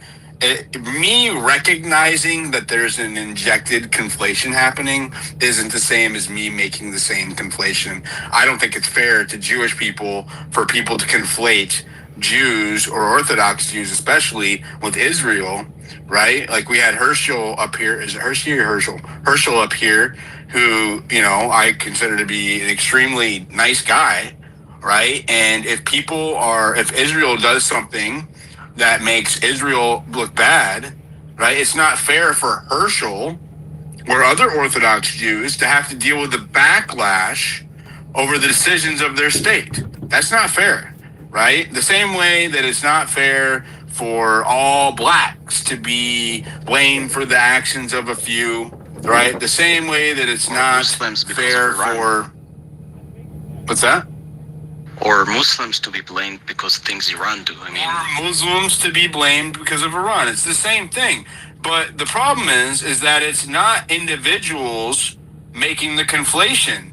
It is leaders making that conflation, right? So it's flowing downstream. So again, right? It's not fair to Herschel and the other Orthodox Jews for leaders to be conflating the state of Israel and the Jewish Orthodox religion or the Judaic religion or even ethnicity. It's not fair to them, right? So I'm gonna call that out myself. I believe in individual accountability, and I think that the entire world right now needs to learn the concept of individual accountability. Let's go to Cosmike. Go ahead, and then we'll go to Nicholas. Hey, thanks. As far as like the whole idea that Israel would take down Charlie for those remarks that he made, I think is a bit presumptuous. Only to say that I think I didn't say that. Hey, my name and face is out there, Mr. Thomas. Name's Mark Tarver. My face is all over my YouTube channel. Coward. Okay, I'm not saying you say that, but just in general for the room. It's a possible motive. Right. Well, it's a possible motive. I'm just saying that would be a rather rash reaction to someone who had made a comment like that, because you'd think you'd first want to negotiate with them first. I think he was frustrated when he made the comment, and I can understand that. Not to say that he wouldn't or he would, but I'm just saying that there would have been some sort of negotiation before actually trying to, go to the extreme solution, right? The other thing too, I mean, if you listen to Andrew Colvett, when he discussed it, he said that it was an internal struggle going on at TPUSA between Charlie and the team for months. In the right, sure. But so it wasn't just like a one-off, and then further contemplation. Why are you interrupting me? I didn't interrupt you. Further contemplation needed to occur, right? It was at the crux of ongoing frustrations for a number of months that resulted with him telling his main team that he was tired of the bullying, he wasn't going to put up with it anymore, and that he was leaving the pro-Israel cause. If Irwin's the baker, I'm the candlestick maker. Well, I was just trying to, do it for time's sake, but the whole thing is, I think that, like you said, they did discuss it internally. I mean, you're talking about large sum of money, important donors, all that kind of stuff, so you're going to want to try to really get a good idea of which direction you want to go in, meaning pushing back. So I thought the next logical step would be for him to push back with the donors and have that discussion, because that's a reasonable thing to do. You don't want to be controlled by your donors. And why can't we know what the next logical step would be? Well, because something happened before that, right? So what happened before that? He got shot. Was he just shot? He got shot. Yeah. So then did he just get shot? Like, was he in his house and he got shot? Was he in his car and he got shot? How did he get shot? We already know that story, right? So I'm just saying that. Come on, bro. It's a very relevant piece of information to the discussion. He was publicly assassinated. That's how he got shot. Right. I think everybody knows I'm glad that we can say it out loud. Sure. I think everybody knows that bit of it. So then as far as, Candace's performative, discussion about the situation, and if you listen to her last discussion about how she felt I don't want to make this all about Candace. I'm not going to make it all about Candace, but just make a quick point about it, is that, if you listen to her closely, if you pay attention, you'll hear that she's very concerned about money and who deserves the money. She keeps on talking about that, and she has a frustration about who is having. Yeah, I bet Thomas and Nick get along just fine in the bedroom. Access to this money. And I think if you think about it, I feel like she thought that she should have been the rightful heir to the throne at TPUSA, and she's got problems with that, and that's her problem. So you're just completely disregarding the allegations of misappropriations of funds at TPUSA? Yeah, I'm just ignoring that bit of it. I'm just saying that I think she thinks. Well, I know you are. That's because you didn't bring it up because it's relevant to what you're saying. There is a. Well, I'm not focusing on that. Why are you interrupting me, bro? So there is a numerous allegations of, and I'm not saying they're true, but there is a number of allegations about misappropriations of funds at TPUSA in the millions. And so I think. I'm not saying it's an insult. I just think it's true. If you think about that in context. Because I think you're HT over here talking shit. If you're not, you're one of his acolytes. Because y'all say the same shit over and over and over again. Context to what you just said about, well, why is Candace, we're so worried about what's happening with the money? It sounds like, given that on September 2nd, Charlie's one of his last standing orders was for a restructuring of TPUSA at the highest level in the formation of a Doge office, where somebody was going to be going through and auditing all of the financials and the spending of Turning Point USA 1 week before he died. So whenever she's bringing up, money, I might have something to do with what I just said, which is also, when you think about it, potential motive for murder. So, the first things that people always go to in a homicide is love. Thomas, you should look up a dude named Handsome Truth on X and go follow him. You got a CQ radio. You get along just fine there. That's your people, bro. And money, right? And what is the motive? Who stands to gain from this person's death?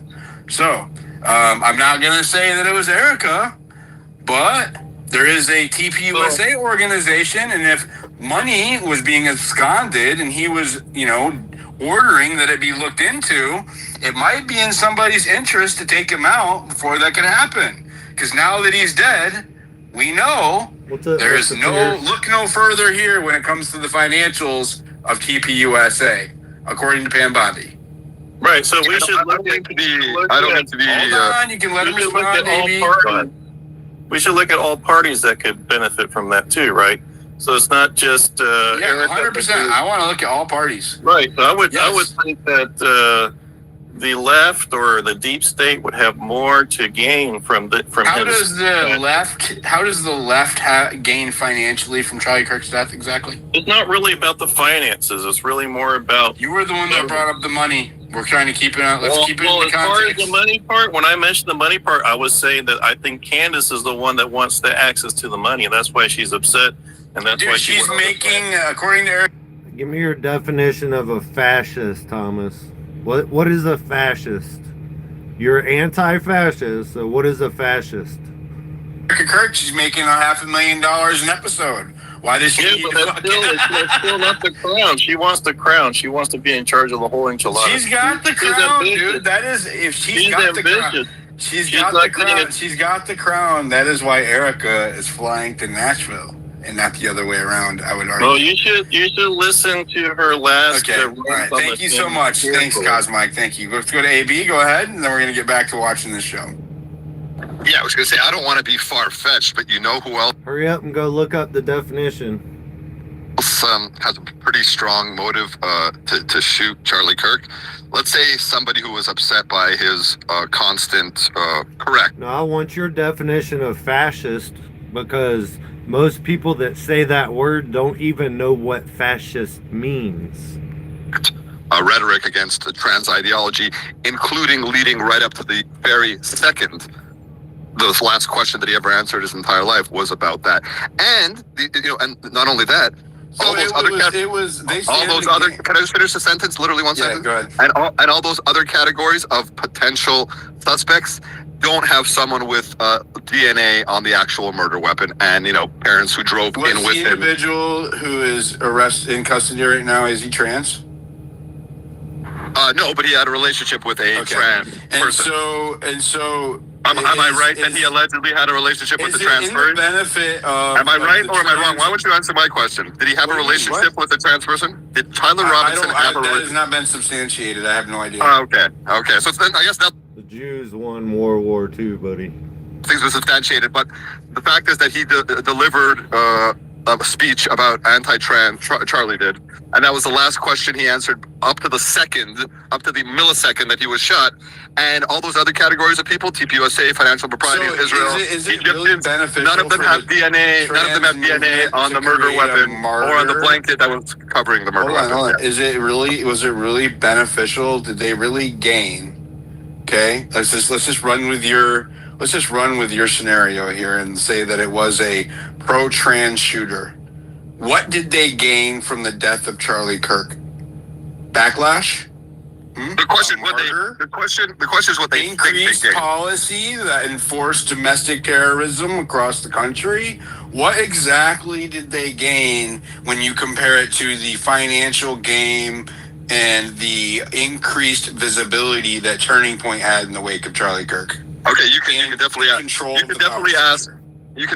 the same about Israel or financial proprieties people, right? Because all those questions are being raised. But what they think they gained, right? Why does anyone try to shut up anyone else whose conversation they don't like? To shut that person up. Except for Charlie Kirk is dead, and now pro-Israel propaganda. Correct. And now, hold on. But your logic. No, hold on. You brought it up. I'm going to address it. Okay. The difference is that Charlie Kirk is dead, and now pro-Israel propaganda is emanating from TPUSA in the wake of his death. Not trans ideology, not trans propaganda. So again, there's a huge distinction as far as who benefits what in the wake of Charlie Kirk. So you think from an ideological perspective, I just want to say how people's brains get twisted. You think from an ideological perspective, it made more sense for somebody who tweeted on the day before he was died that Islam is the sword that the left uses to attack America. That person and the groups that are agree with that had more motive to kill him than the trans people who Are you asserting railed that, against his entire life. Are you asserting that the trans furry lover is Islam? No, I'm asserting. Well, why would you bring that up? I'm bringing up. I'm going to answer your question. I'm bringing up about a dozen other groups that have infinitely more motivation to kill a guy than a guy who was a lifelong pro-Jewish advocate, listen, anti-Islam advocate, and pro-Israel advocate. When it comes to motive, right? There's clear, distinguishable, like very evident, and it's in the results, right? As to who had a lot to gain from his death. I would argue, right, that the GOP itself, right, the Republican Party, the GOP, the current administration, since they're Republicans, the state of Israel, right, the individuals at the highest level at Turning Point, they all had a lot to gain from Charlie Kirk's death. Why?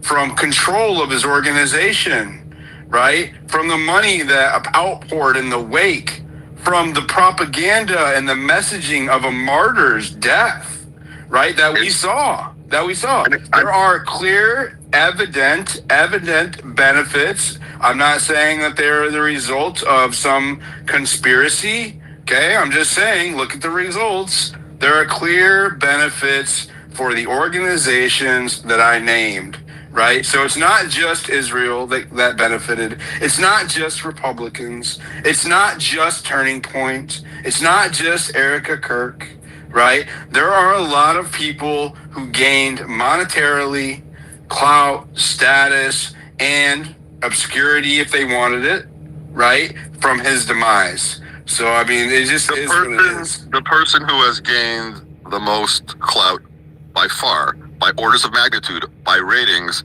is Candace Owen. I could not see a gun when he was jumping off that roof, chat. I mean, I don't know what y'all seen. I seen a floppy ass towel or shirt or something. There's Candace Owens. Every other group you mentioned has suffered in the wake. Republicans, pro-Israel people have suffered in the wake of Charlie. They have suffered because of their behavior. No, they have suffered. They have suffered because of the person who does have the highest thing to gain, which was Candace and her cohort of idiots. So is it? Candace was already popular. Candace was already had millions of viewers every day. Yeah, you can look at her YouTube stats. Her YouTube stats. I actually did. They're almost identical. Okay, is the Macron series and Charlie Kirk's assassination, and then if you look at the relatively normal line from all this entire year, it's been consistent, right? Like she saw one higher spike in September after Charlie Kirk died, and then it's pretty much consistent with the rest of her viewership. Incorrect. Which is the same thing that happened with Charlie Kirk's show. Right after his death, there was a spike, and then it started dropping. I literally saw the stats yesterday. Her show ratings, her views, and everything on her YouTube videos went up by 400% or 500%. No, that's bullshit. I just went and looked. I've looked. Dee got a podcast. Went and looked. Everybody's done went and looked, dog. There was a little bit of an increase, but it was I don't know, 300,000 views or maybe 500,000 views or something for a little bit, and then whatever, bro. It's nothing compared to what she was doing as far as percentage wise. It might be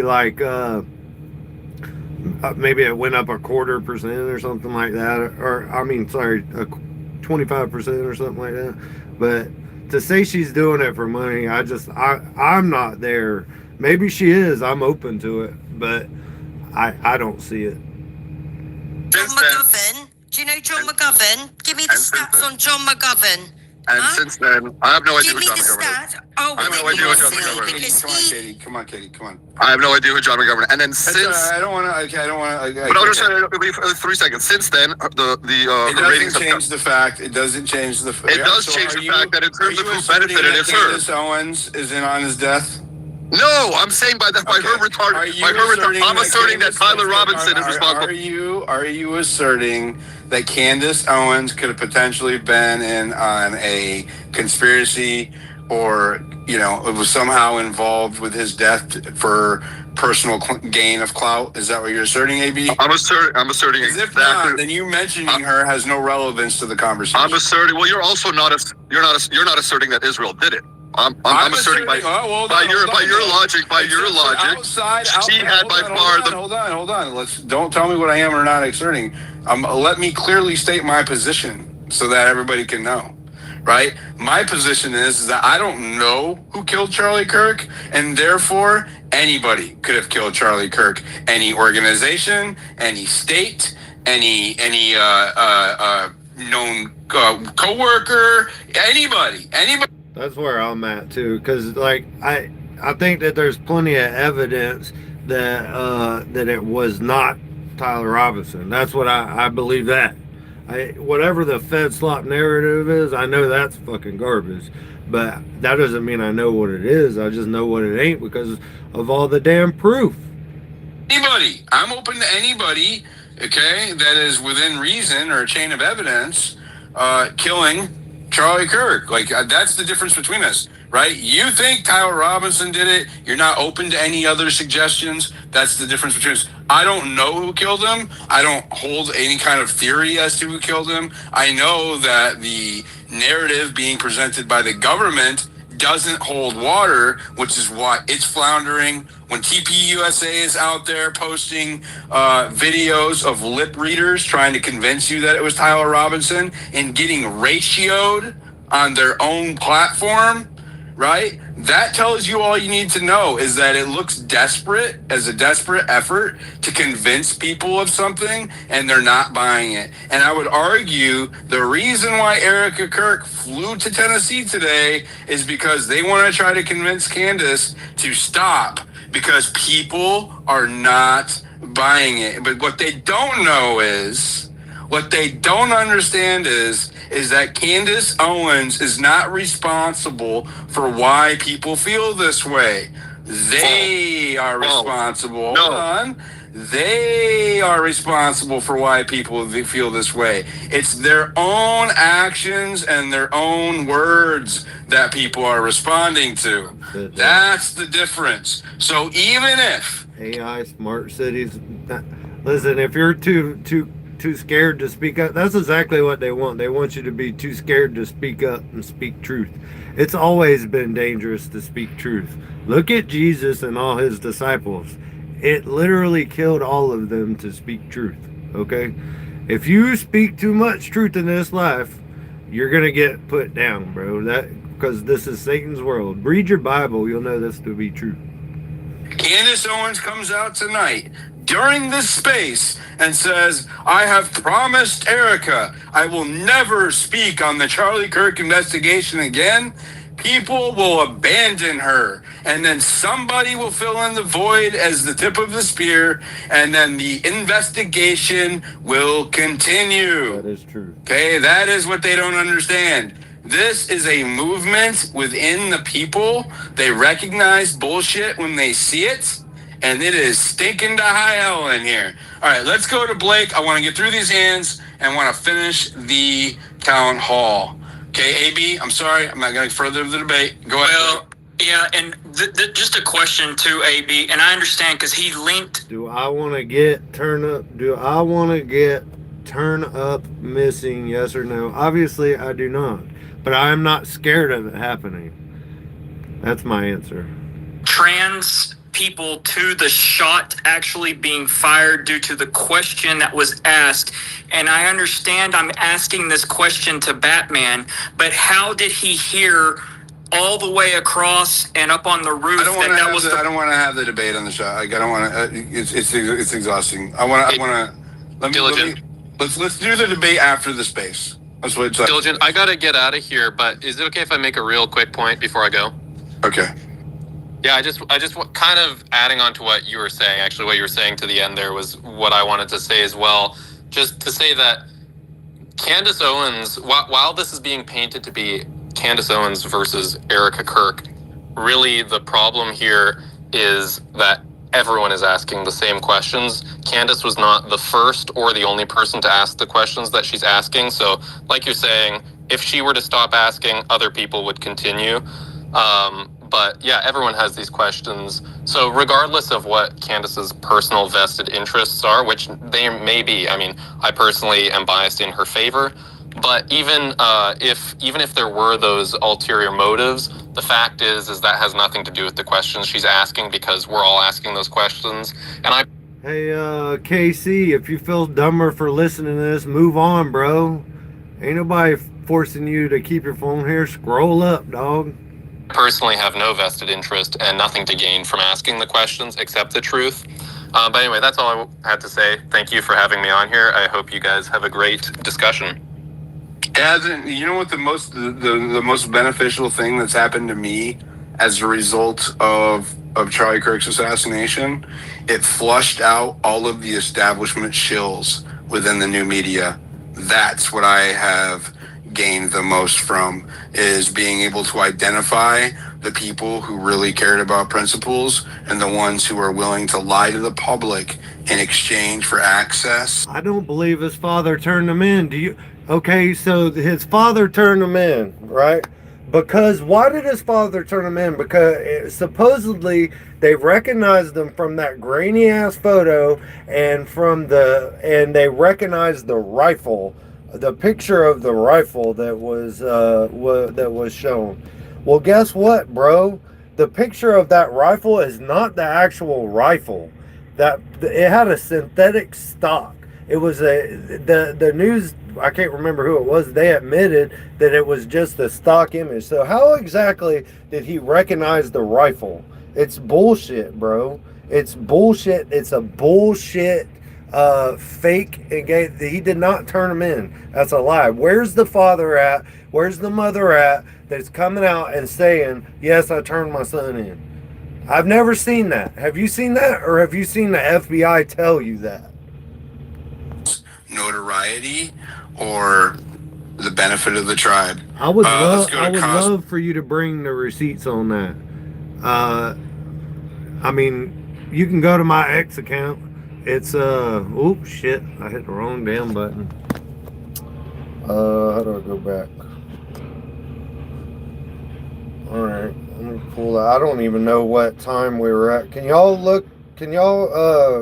back it up a little bit and tell me what time we were at on the show, because I don't know where we were at. I accidentally hit the wrong button. What timestamp were we at on the recording so I can go back to it? Come on, chat, hook a cracker up.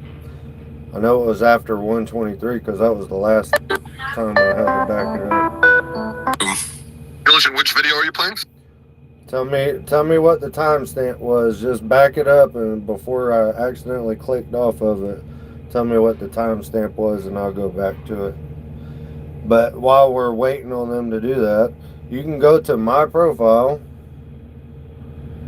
right here and send me a message, bro, at MarkTarver17. Bring me the receipts of the father turning them in, besides the FBI telling you that, all right, and telling you why falsely he turned them in. Does anybody know the timestamp? I'm not getting that. All you gotta do is rewind it on the stream. I can't do that live. Sorry if I missed it. You can't see it up top? We're watching the town hall. We're doing a review. Oh, okay. No, I didn't see it up top. Sorry. Yeah, just go up. Praise and that agree with that had more motive to kill him than the trans people who are you asserting railed against his entire life. Are you asserting that the trans furry lover is Islam? No, I'm so being What's with the him. individual who is arrested in custody right now? Is he trans? No, but he had a relationship with a trans person. And so Am I right that he allegedly had a relationship with the transfer? In the benefit of, am I right or am I wrong? Why don't you answer my question? Did he have a relationship with the trans person? Did Tyler Robinson have a relationship? That has not been substantiated. I have no idea. Oh, okay. Okay. So then I guess nothing's been substantiated, but the fact is that he delivered a speech about anti-trans, Charlie did. And that was the last question he answered up to the millisecond that he was shot. And all those other categories of people, TPUSA, financial propriety, So Israel, is it really beneficial? none of them have DNA. None of them have DNA on the murder weapon or on the blanket that was covering the murder weapon. Hold on. Was it really beneficial? Did they really gain? Okay, let's just run with your scenario here and say that it was a pro-trans shooter. What? You can tell he's lying because go back and watch the dang video. All right, he said he recognized the rifle. He recognized the rifle? Oh, did he? Because there still isn't a picture of the rifle, the actual rifle, the World War II rifle that was used supposedly.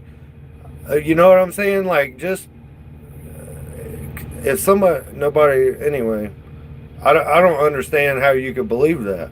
What did they gain from the death of Charlie Kirk? Backlash? The question is what they increased think they policy that enforced domestic terrorism across the country. What exactly did they gain when you compare it to the financial gain and the increased visibility that Turning Point had in the wake of Charlie Kirk? Okay, you can definitely ask. There is no picture of the gun. There is no picture of it. Go find me a picture of the gun. Please find a picture of the gun, and you'll see the one that they know that they let go that is in that box, right? It's got a synthetic stock. That is not the gun that they described. In World War II, they did not have synthetic stocks, bro. Okay? You could definitely ask the same about, Israel or financial proprieties people, right? Because all those questions are being raised. But what they think they gained, right? Why does anyone try to shut up anyone else whose conversation they don't like? To shut that person up. Except for Charlie Kirk is dead, and now pro-Israel propaganda. Correct. And now, hold on. But your logic. No, hold on. You brought it up. I'm going to address it. Okay. The difference is that Charlie Kirk is dead, and now pro-Israel propaganda is emanating from TPUSA in the wake of his death. Not trans ideology, not trans propaganda. So again, there's a huge distinction as far as who benefits what in the wake of Charlie Kirk. So you think from an ideological perspective, I just want to see how people's brains get twisted. What do you mean, what was Tyler angry about? I don't think Tyler Robinson had anything to do with it other than maybe he thought he was in doing some kind of op or something like that. He had to be involved somehow. But do I think that he's a lone wolf gunman that shot him? I don't even know. I haven't seen any proof that he hadn't shot him. I know he didn't shoot him with a 30-06. I know that for a fact. Because it's been proven with protractors and downrange gunshots. If you think that he was shot with a 30-06 at this point, you are retarded. Okay, look at Valhalla VFT's evidence against that, and tell me you could possibly believe that Charlie was shot with a 30-06. You think from an ideological perspective, it made more sense for somebody who tweeted on the day before he was died that Islam is the sword that the left uses to attack America. That person and the groups that agree with that had more motive to kill him than the trans people who railed against his entire life. Are you asserting that the trans furry lover is Islam? No, I'm asserting. Why would you bring that up? I'm going to answer your question. I'm bringing up about a dozen other groups that have infinitely more motivation to kill a guy than a guy who was a lifelong pro-Jewish advocate, anti-Islam advocate, and pro-Israel advocate. The electrocution theory is not from Barron, it's from Alley Files, Alley Top Files. But yeah, he is espousing it. He's the big player that's espousing it. But yeah, it makes a lot of sense. If not, you're gonna have to explain the burnt hands. If you haven't seen that, you can go listen to Baron Coleman's podcast, the one right before he had Alley Files on, showing the burnt hands, or you can go to charlesmcclintock.wilson.com and look at the burnt hands. You're gonna have to explain the burnt hands, bro. I don't care what your theory is. Your theory is going to have to explain burnt hands. When it comes to motive, right, there's clear, distinguishable, like very evident, and it's in the results, right, as to who had a lot to gain from his death. I would argue, right, that the GOP itself, right, the Republican Party, the GOP, the current administration, since they're Republicans, the state of Israel, right, the individuals at the highest level at Turning Point, they all had a lot to gain from Charlie Kirk's death. Why? From control of his organization, right? From the money that outpoured in the wake, from the propaganda and the messaging of a martyr's death, right? That we saw. There are clear, evident benefits. I'm not saying that they're the result of some conspiracy. Okay, I'm just saying, look at the results. There are clear benefits for the organizations that I named, right? So it's not just Israel that benefited. Somebody said Mikey McCoy likes boys. I think that the whole TPE USA, what was that? Yeah, that's it. You saw it was the GOP in Israel. No, I don't think that's what he was saying. But I think the whole TPUSA organization was known for being gay. Have y'all seen the dude that come out and talked about when he was like 17 and a half or whatever, that they took him out to bars and got him drunk and then questioned him and all this shit? They're groomers, bro. I mean, it's a I'm not saying Charlie knew about it. I'm not saying that. He may or may not have. That's not evident. But TPUSA is a shady ass organization. That much is clear. It's not just Republicans. It's not just Turning Point. It's not just Erika Kirk, right? There are a lot of people who gained monetarily, clout, status, and obscurity if they wanted it, right, from his demise. So, I mean, it just is what it is. The person who has gained the most clout by far, by orders of magnitude, by ratings, is Candace Owen. It is not fucking Candace. It is Erika that gained the most. She's gotten like $150 million, dog. There's Candace Owens. Every other group you mentioned has suffered in the wake. Republicans, pro-Israel people have suffered in the wake of Charlie. They have suffered because of their behavior. No, they have suffered. They have suffered because of the person who does have the highest thing to gain, which was Candace and her cohort of idiots. So is it? Candace was already popular. Candace was already had millions of viewers every day. Yeah, you can look at her YouTube stats. Her YouTube stats. I actually did.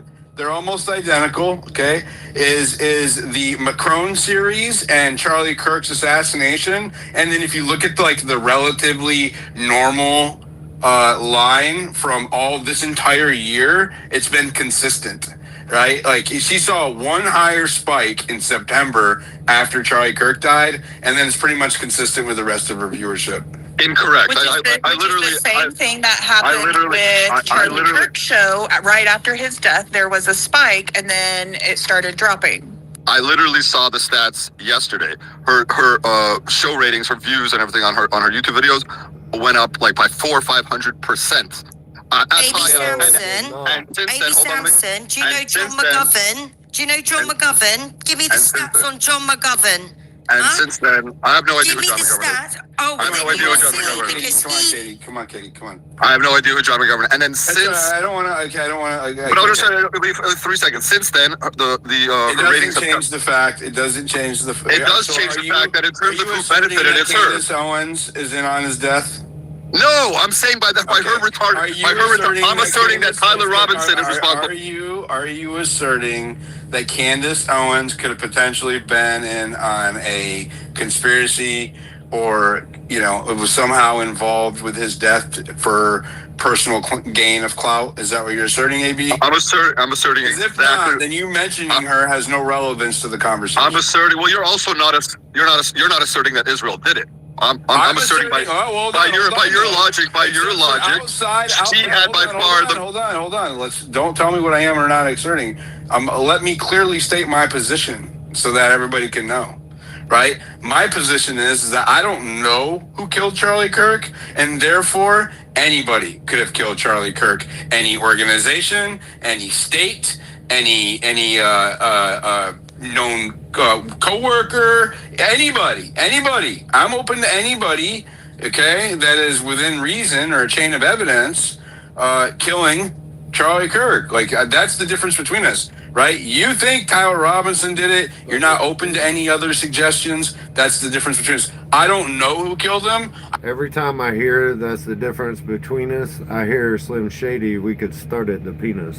I don't hold any kind of theory as to who killed him. I know that the narrative being presented by the government doesn't hold water, which is why it's floundering. When TPUSA is out there posting videos of lip readers trying to convince you that it was Tyler Robinson and getting ratioed on their own platform, right? That tells you all you need to know, is that it looks desperate, as a desperate effort to convince people of something, and they're not buying it. And I would argue the reason why Erika Kirk flew to Tennessee today is because they want to try to convince Candace to stop, because people are not buying it. But what they don't know is, what they don't understand is that Candace Owens is not responsible for why people feel this way.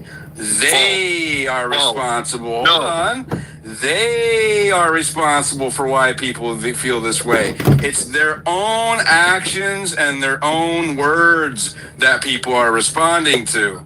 That's the difference. So even if Candace Owens comes out tonight during this space and says, I have promised Erika I will never speak on the Charlie Kirk investigation again, people will abandon her. And then somebody will fill in the void as the tip of the spear, and then the investigation will continue. Okay, that is what they don't understand. This is a movement within the people. They recognize bullshit when they see it, and it is stinking to high hell in here. All right, let's go to Blake. I want to get through these hands and want to finish the town hall. Okay, AB, I'm sorry. I'm not going further the debate. Go ahead. Well, yeah, and just a question to AB, and I understand because he linked trans people to the shot actually being fired due to the question that was asked. And I understand I'm asking this question to Batman, but how did he hear all the way across and up on the roof? I don't want to have the debate on the shot. I don't want to. It's exhausting. Let's do the debate after the space. That's what it's like. Diligent, I gotta get out of here, but is it okay if I make a real quick point before I go? Okay. Yeah, I just kind of adding on to what you were saying. Actually, what you were saying to the end there was what I wanted to say as well. Just to say that Candace Owens, while this is being painted to be Candace Owens versus Erika Kirk, really the problem here is that everyone is asking the same questions. Candace was not the first or the only person to ask the questions that she's asking. So, like you're saying, if she were to stop asking, other people would continue. But yeah, everyone has these questions. So regardless of what Candace's personal vested interests are, which they may be, I mean, I personally am biased in her favor, But even if there were those ulterior motives, the fact is that has nothing to do with the questions she's asking, because we're all asking those questions. And I personally have no vested interest and nothing to gain from asking the questions except the truth. But anyway, that's all I had to say. Thank you for having me on here. I hope you guys have a great discussion. You know what the most beneficial thing that's happened to me as a result of Charlie Kirk's assassination? It flushed out all of the establishment shills within the new media. That's what I have gained the most from, is being able to identify the people who really cared about principles and the ones who are willing to lie to the public in exchange for access, notoriety, or the benefit of the tribe. Let's go to Cos Mike. Go ahead. Just a few points I want to make. So first of all, I think Erika Kirk... Just 2 points, bro. Go ahead, keep it short. Okay. Erika Kirk is ill-equipped to lead TPUSA. And just based on the way that she has answered questions and handled the whole situation, I think she's just trying to fill the void the best way that she can. And she's doing it because she thinks it's the right thing and according to Charlie's wishes. And why aren't people putting the same kind of scrutiny on Mangione, the guy who shot the United Insurance guy, that they're putting on this particular situation? I think it's pretty clear cut what happened there. The insurance guy wasn't a huge conservative political activist. Right, exactly. I think that you should think about that, because there's just as many holes in that particular story as there are in this particular story. There's not chapters of United Health chapters being installed in schools nationwide right now, right? There's a little bit of a difference there. Exactly. Okay, thank you for agreeing, I guess. Katie, real quick, go ahead. Okay, thank you so much, Diligent, because I've been emojiing all the live long day. So I'm really surprised that not many people know about John McGovern. Diligent, I sent you. I don't want to get. No, this is TP USA. It's not off on a tangent. It's TP USA. That dude. I sent you in the back channels, even the. I can't really go through messages. I get it. Right No, now, it's fine. It's fine. All right. Okay. So I'll explain it to you. So basically, I looked at who made the most money in TP USA, and it was him, John McGovern. But he's cited as the philanthropic gift officer. So I just think that when people are talking about these situations, that or companies or charities or whatever, it's so important to do your diligent, pardon the pun, research as to. I know I'm showing my American here, but I love that accent. It's so important. The involvement of certain people, rather than just jump to conclusions based. I'm not saying this about you, Diligent, at all, but I'm just saying it's really important that we have all of the facts in its entirety, because John McGovern is the one that took home all of the bacon, all of the money, more than Charlie Kirk, etc., on the digital fact sheet from. Yeah, I'm gonna need to look at that before I want to. Yeah, no, you should. But it is so important, though. Again, is that yes, we can see from a mainstream media standpoint, and yes, Candace Owens and she's speaking out, etc. But it's also just as important to take a small deep dive. That's it. It doesn't take a lot. Just go and say, okay, Turning Point USA, financials, tax returns, so on and so forth. Yeah. We've done that in space. Yeah, so you should know John McGovern, because John McGovern. The name doesn't ring a bell, but maybe we've discussed it months ago. But I'm not. Okay, but I'm here to help and support. But I would be very questionable on that line of research, because everything that's in the public and the press and media is all smoke and mirrors anyway. It's the people that we don't hear about and we don't know about that I question. What are they trying to hide? Even as much as I think a former governor of Texas, who's part of the board on Turning Point USA, that doesn't even have a bio. So this is where I would do my deep dive research to be like, well, hang on a minute, why is it that you've chosen not to have that? So before everyone just jumps on, I'm not saying that this is you whatsoever.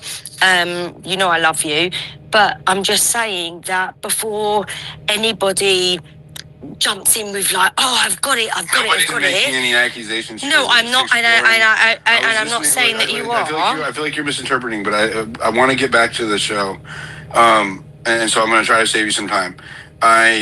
We were just discussing possible motives as to why somebody would. Well, he's a possible motive. He's the one that takes home most of the money. I've noted it. I want to look more into it later. I'm just saying I'm not going to do it right now. Thank you. I'm here to help. Thank you, Diligent. Thank you, Looney. Go ahead. Hey, I'm sorry. I kind of jumped in, so maybe I'll just keep my hand down. I don't want to interrupt what's going on. Okay, Noise, go ahead, and then we're gonna get back to the I want to finish. I'm just having a lot of echoing as a speaker, so I'm gonna lay down. So thank you for having me. Come back up. I think if AB, when you left and you came back, did it fix it? I did. No, I'm hearing echo. Joined and it's still okay. If you guys leave and actually like force close your apps and then come back, it can fix it. It's just some speakers. I'm gonna try to do that now. All right. Actually, you know what, Diligent? Let me just, I guess I could just ask you your opinion real quick. It's really quick. The Bondi shooting, the first thing I realized was that they had the I don't want to derail. Well, no. Yeah, we're talking about that. It's all It correlates. They had the clearest footage of the shooters. So the first thing that went to my mind was, how come it's so difficult for them to release That's a good point. Tyler Robinson. Yep. They said that it was going to derail whatever evidence that they were investigating and everything, but really it helped Bondi, right? So shouldn't it help Tyler Robinson or this whole case with Charlie Kirk? You would think. Coyote, go ahead. I think this is I was looking at it earlier. This is like a desperate move. I mean, I don't know if you're seeing it like that, like I am, like by Erika. Like they're that desperate to where they're like, they got to pull whenever you fuck up and you're just like, okay, they're gonna find out, so I might as well get it out before, and you go ahead and admit that you fuck up or whatever, so that it's not as big a surprise as when somebody else gets it. I think that there's gonna be some kind of humility on Erika's part on this, bro. I really, really do. I don't think she's gonna stand tall. I don't know how, but I'm just saying she's gonna say something that's gonna be like, we're all gonna go.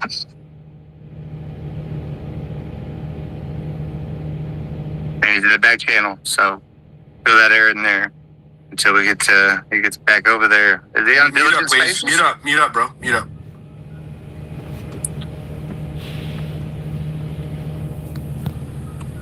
What happened? Even though they're a small number, they get louder and louder. So we need to do our best, which we're doing our part. We're going to continue to do our part to make sure that the truth is always heard. Is there anything specific that Turning Point can do to combat anti-Semitism? Yeah, so we are on all of our college campus and high school campuses. We have these conversations, and our students understand exactly my heart and Charlie's heart and the sentiment of everything I just said. We have Shabbat dinner happening at AmFest. We have individuals in our chapters who are Jewish. We have people that are going to be having booths. We have an exhibit hall at AmFest that are Jewish, that have Jewish organizations. The only way to combat evil, just like Charlie did, is with dialogue and not being afraid to do it. If you have these things that are being said, you need to counter it with the truth. And if you don't, there's a void and a vacuum. And so even though they're a small number, they get louder and louder. So we need to do our best, which we're doing our part. We're going to. Oh, I fucked up. Where was we at? 1:58. Hour and 58.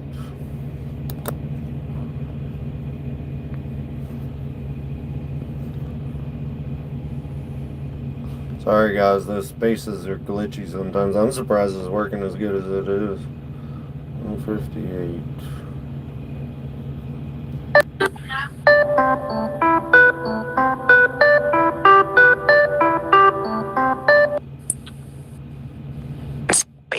In a vacuum, whole community. We need everyone in on that.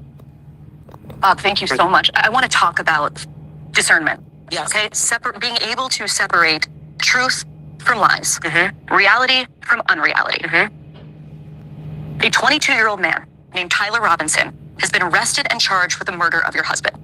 And yet there are a huge number of conspiracy theories, you might call them brain rot, that are spreading right now online about the actual story behind the reality. One, I just want to note something I noticed that they did.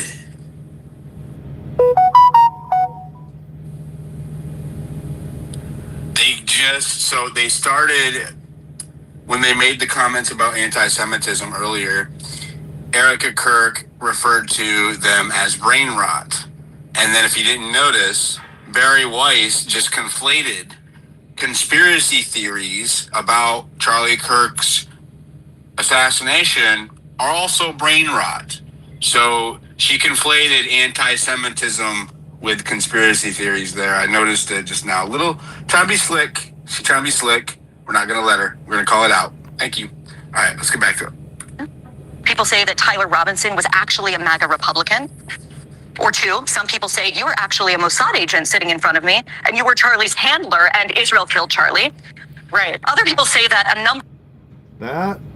That sounds... did that have the ring of truth to it a little bit? I don't know. Of men in the crowd were wearing maroon t-shirts, and this signifies that his killing was an elite airborne operation, whatever that means. Yeah, I don't know about that part. They say that the rings on your fingers, which are your kid's initials, my wedding band, the Medal of Freedom, my engagement ring, but apparently they symbolize some kind of secret plot. There's also a new theory that Egyptian aircraft have been tracking you. Mm-hmm. What is going on? Why are there so many conspiracies spreading about... That's a fact. The airplanes, they're following. I mean, they've been around her where she is for like, what was it, like 70 times in the past 2 years? That's conspiracy fact. What seems to be a pretty open and shut case. This is the first on display where we have social media at our fingertips. Something so evil that happened, people are wanting answers immediately. They are wanting to figure out how to wrap their mind around this. Egyptian planes. Do you, Egyptian planes. Believe that Tyler Robinson murdered your husband? Yes, I do. Why do you think it is so hard for so many people to believe that reality? Because it's too simple. Again, everyone always has to think there's more to the story. Well, sometimes there's not. I've seen the autopsy report. I've seen our case pulled together. I've been in constant contact with our lawyers, the prosecuting team. I've seen it all. And let me tell you this. Why in the world, why should we, prior to the trial, lay all of our hands and cards on the table for the defense team to see, to somehow then... I don't even know what they would do with it. But what I will say, and I want to get on the Egyptian plane thing, we'll take a flight on that for a second. What I will say is what I'm worried about, and I'm fascinated, just from a legal standpoint, to see how the United Healthcare trials pans out. And I say that because this is the first time where we are seeing the implications. You're talking about Luigi Mangione. Correct. I prefer never to say any of their names. They do not even deserve the ounce of oxygen and breath out of my body. But what I mean is it's fascinating to see how social media will impact that court case. Just how it might impact mine. Are you nervous he's not going to get a fair trial? I'm nervous that there could be, they'll say we can't find a fair jury. Like they're going to taint the jury pool. And in that case, that's how widespread you think these conspiracies are. It's not changing the jury pool though when TPUSA is constantly talking about how Tyler Robinson is guilty, or Jack Poso with his Turning Point Action branding on his profile is out here editing photos of Tyler Robinson's brother as if it's Tyler Robinson holding a gun in 50 different angles. Come on, bro. Come on. The hypocrisy. Yes, that's how mainstream they become. Okay, Egyptian planes. You want to have that one? Egyptian planes? Okay.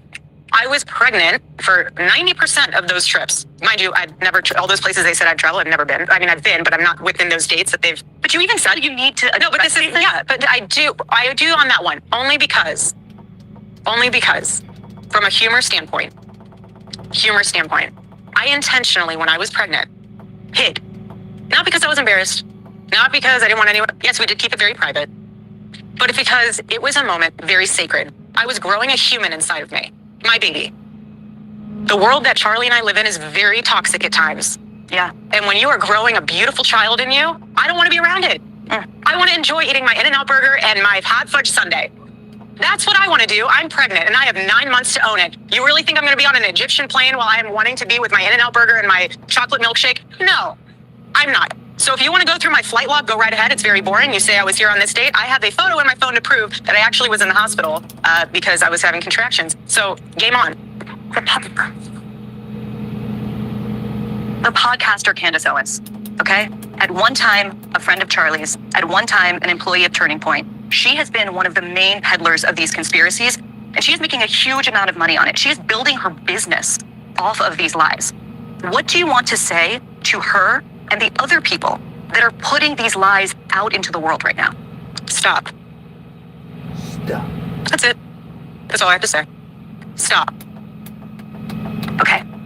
The next question comes from a person who may be familiar to you, Erika, because Charlie interviewed him for his show last August. Rob Henderson, to you.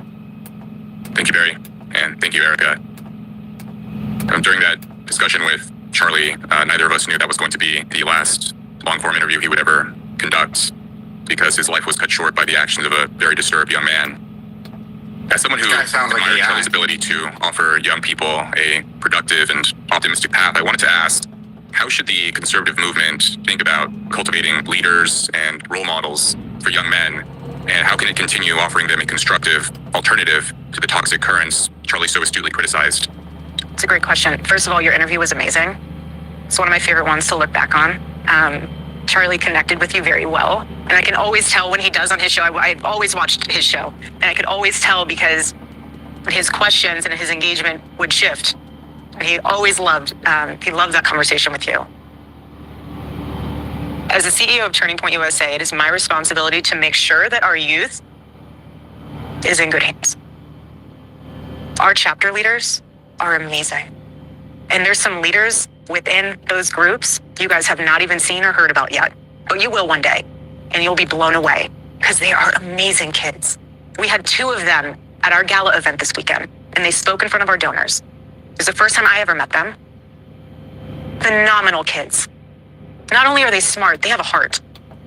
Not only do they have a heart, they can understand and see the Gen Z landscape in a way that we can't. And from a peer-to-peer communication level, Repost the space, everybody. Bottom right corner, please. So I personally, having a front row seat to the rising generation, the courageous generation, they're amazing. Yes, there are bad apples. Millennials, we got them too. So do the baby boomers. So does Gen X.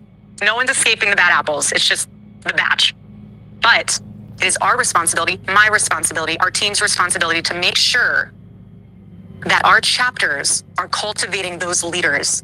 So when they leave high school and they decide not to, I don't believe that she watched his show every day. My wife rolls her eyes at some, she's watched a few of my videos and stuff like that, but what I'm into, she's not necessarily into everything that I'm into. You know what I mean? Like, for her to say that she watches this show every day, I think that that's disingenuous and probably bullshit. Of course, I don't know. Maybe that was their thing or something, but seems kind of crazy to me. to go to college. They're in the workforce, being incredible people and incredible leaders. They might not be influencers. Not everyone's meant to. Everyone plays a very specific role. But they'll be someone in something very important, and they'll plant seeds. And that's all you have to do, is plant the seed. You might not be And then influencers. let truth grow from there. But thank you again for the time that you spent with my husband on that final conversation. It meant a lot to him. It means a lot to me to be able to have that to show my babies one day.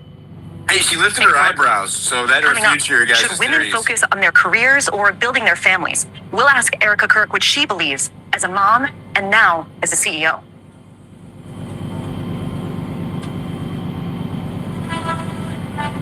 Oh, did it mess up? Welcome back. Erika, Charlie's last book, it wasn't about politics, it wasn't about policy. It was about the Jewish Sabbath, which he kept for 25 hours starting sundown on Friday night through sundown on Saturday night. What made Charlie so passionate about this subject? He was on the verge of burnout, and he thought to himself, what can I be doing? And he always loved the 10 Commandments. And then he saw it, honoring the Sabbath. And he realized that if you don't, this one commandment, this one, if you don't honor it, you're the one who misses out on the gift, not God. Are you keeping it? I'm trying my best. Is it helping? It is. I feel close to him. I break it apart though. So instead of a full 24 straight, I'll break it apart only because my mom's sick and I need to be available because I'm her medical power of attorney. So I need to be available if something happens. And so I make it what works for me. But that's what was so beautiful about that. Charlie wasn't legalistic about it. He's like, make it your own. Erika, you have made a lot of comments that a lot of people have noticed about women, suggesting, that's right, suggesting that women should get married young, that they should have children young, that they should prioritize family over their careers. And at the same time, you are now doing both. You now have 2 young children, I think both under the age of 3. And you're the CEO and chairwoman of Turning Point. Square that for us. Some people look at you and say, she's trying to make it a binary choice. You can be the trad wife or the girl boss, but look at her. She's having both. What do you say to them? Right. Well, I didn't ask for this. Obviously it's a blessing that I view it as a blessing. It's a duty to my husband. But I was very happy being a stay-at-home mom. There's nothing wrong with being a mother. There's actually more beautiful and emotional and powerful job title, if you will, being a mother. And for me, I experienced what it was like living in New York, living that boss babe culture. But when I met Charlie and we had our babies, I was in it. That was all hands on deck. I would take that world in a heartbeat. Whoa. Always. What did she experience? I gotta go back there. What was that? She's talking about her. So she lived in New York City in the Hamptons, leading up to her dating Charlie. And I found an episode of her on a reality dating TV show just a few weeks. Noxie and I found an episode of her being on a reality dating TV show just like 2 weeks. It was like 2 or 3 weeks before she met Charlie. And so I want to know how she described being in New York there. That was interesting. I want to hear that again. If you will, being a mother. And for me, I experienced what it was like living in New York, living that boss babe culture. But when I met Charlie and we had our babies, I was in it. That was all hands on deck. I would take that world in a heartbeat. Always. But you know what? There was never any daylight between Charlie and I, and his mission was my mission. So stepping into this role is not so much a job title. This is not a 9-to-5 for me. This is something that I'm very passionate about because it's still a remaining breathing version of my husband, this Turning Point USA. So this organization is not just a company to me. And the staff and employees are not staff and employees, they're family. And so for me, it's a lot different and a lot deeper than a career. This is very personal. But yes, it is hard. But at the same day, it takes a village, and I have one heck of a village. We have a woman here that has a question perfectly calibrated to this part of our conversation. I want to hand it over to Isabella Reggi. Thank you. And Erika, you and your family are in my prayers. Thank you. I'm a 26-year-old Christian woman living in New York City. I would like to stay here long term, but I wonder whether it's sustainable. Do you believe there's a place for women like myself in modern cities who care about having a career, but also marrying a like-minded Christian conservative man? Well, yeah, so it just depends on where you're looking. You know, if you're on the apps, I don't know if you're on the apps. I don't know if, I'm not going to ask you your personal journey. But what I will say is when I lived out here, I was here for 5 years. I never dated here because I saw vicariously through my roommate how terrible it was. Somehow getting drinks was the replacement of having coffee and breakfast. I personally would rather have coffee or brunch with someone than I don't drink. I find it unproductive, not because I'm holier than whatever. I just don't operate that way. But I always thought it was very strange how she would go to drinks with one guy and then go to dinner with another. So it goes twofold here. So if you're expecting to marry someone that I was blessed with, like a Charlie, you have to be the type of woman that will attract a Charlie. Are you going to church? Are you going to Bible study? Did you tell your pastor that you are ready for the Lord to bring into your life the man that you've been praying for? You yourself need to be prepared for that man, and only you will know how to do that. Does that mean staying out and going out with the girls? I'm not saying you sit on your couch and all of a sudden he's going to knock on your door and be like, honey, let's rendezvous. Like, that's not how it happens. It's not. Granted, my situation was a little different. I wouldn't do it. You went to a job. What? She was on like the country music video. She was just dating the guy on the reality show like 2 weeks before. Like, I mean, come on. Was it that recent before they met? It was like, yes, it was literally like 2 weeks before. It was in and August, and her and Charlie. Wait, you know, it's kind of weird though too. She met Charlie in September, very close to the date, which was the anniversary of. I mean, almost close to the anniversary of him dying. Right, like what would be late future anniversary of him dying, which is incredibly sad. But it was in August that it was late summer, so July or August when that show aired, or when that show was recorded. And so she met Charlie in September. I think it was in August, I think I read, because it's in the second half of the season. Filmed like August 21st or something like that. Yeah. And then she met Charlie like the first week of September. So literally like 2 or 3 weeks after she's on this dating show at the bar, apparently she went drinking. with her roommate. Yeah, she went with her roommate to the bar. Who was another pageant girl. Yes, and she was going to meet one of her guy friends, and he was setting him up with Erika. Like, it was to set Erika up. And so they're drinking, and then she's going over, like, that's one episode. Then the next episode, they're like, she goes over to their house, and they all get together, and they go partying all night. And then, like, then the next episode, they're over there, they're drinking and partying. And she did leave, right? She didn't, but I think it was, she wasn't into him. He was he was very feminine. Weird. I think he's gay, but yeah, she definitely did. And then right as the season's ending, like, she's like, yeah, I don't think this is going to work. And then immediately, like 2 weeks later, she's getting like, Charlie's the man I'm going to marry. So it doesn't make sense. And then you look at like the country music video that she did, just like that's not what she's trying to represent here. It was not a gospel country music video. Yeah, and she's trying to represent like, I was this good little Christian girl, and all I did is go to Bible study, and I professed to my preacher that I'm ready for my husband. Like, no, you were hoeing. I'm sorry, I know there's an on your knees joke there, but I'm not gonna go there. Let's go. Let's finish. Literally, so this is how good the Lord is. He knew that because I was not dating in New York City, he knew that in order for me to... Lie. Oh my God! Oh my... Lie. No, she did not. No, she did not. She did not just say she was not dating. I'm gonna pull that fucking video right now. I'm gonna pull that video right now. Oh my Lord. No, so guys, the show we're talking about, it was called Summer House. And she definitely was, That's a blatant lie. That's not good. Where was Summer House filmed?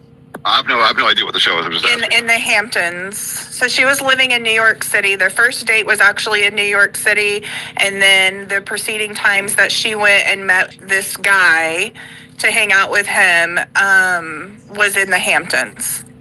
Okay, but then you said she wasn't interested. What was the name of the show? Summer House.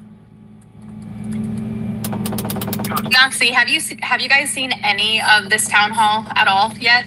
Besides what you're showing? I'm watching it right now. Yeah, this is our first watch of it. So Jesse on Fire, he recorded a part which I feel like is gonna blow your guys' mind as well. So anyways, I just want to, we just caught her in a blatant lie, okay? Here is Erika Kirk on a date in New York, okay? In 2019, right before she met Charlie Kirk, she just said that she did not drink, right? And that she did not date, okay? That's what she just said. I don't know if you guys can see it. Can you guys hear it? Oh, I muted it, damn it. Okay, hold on. That's crazy. No, she didn't. Don't say anything, you guys. For real. Then you give like a mean back to that. Here we go. Damn. Wanted me to say I'm like a real good Christian. Like, So you want to meet him at church? it's tough because like I left your line. It's echoing bad. Very badly.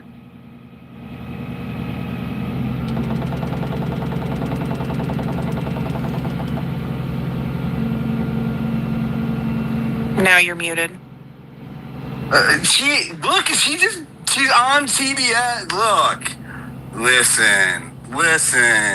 Come on, what is that? What is that thing by her mouth? Listen, Linda.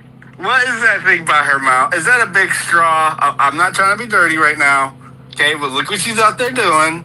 Well, they're not drinking. Is it possible that it's a non-alcoholic drink? I'm asking that sincerely. Well, if he didn't walk over and buy her a drink, well, I would say yes. But since she's about to walk over with this guy to the bar as he's ordering her a drink and gives her number to him, I'm gonna have to refute that claim. Okay, but there's no evidence of what kind of drink it was. Since they're in New York City on a date At the bar.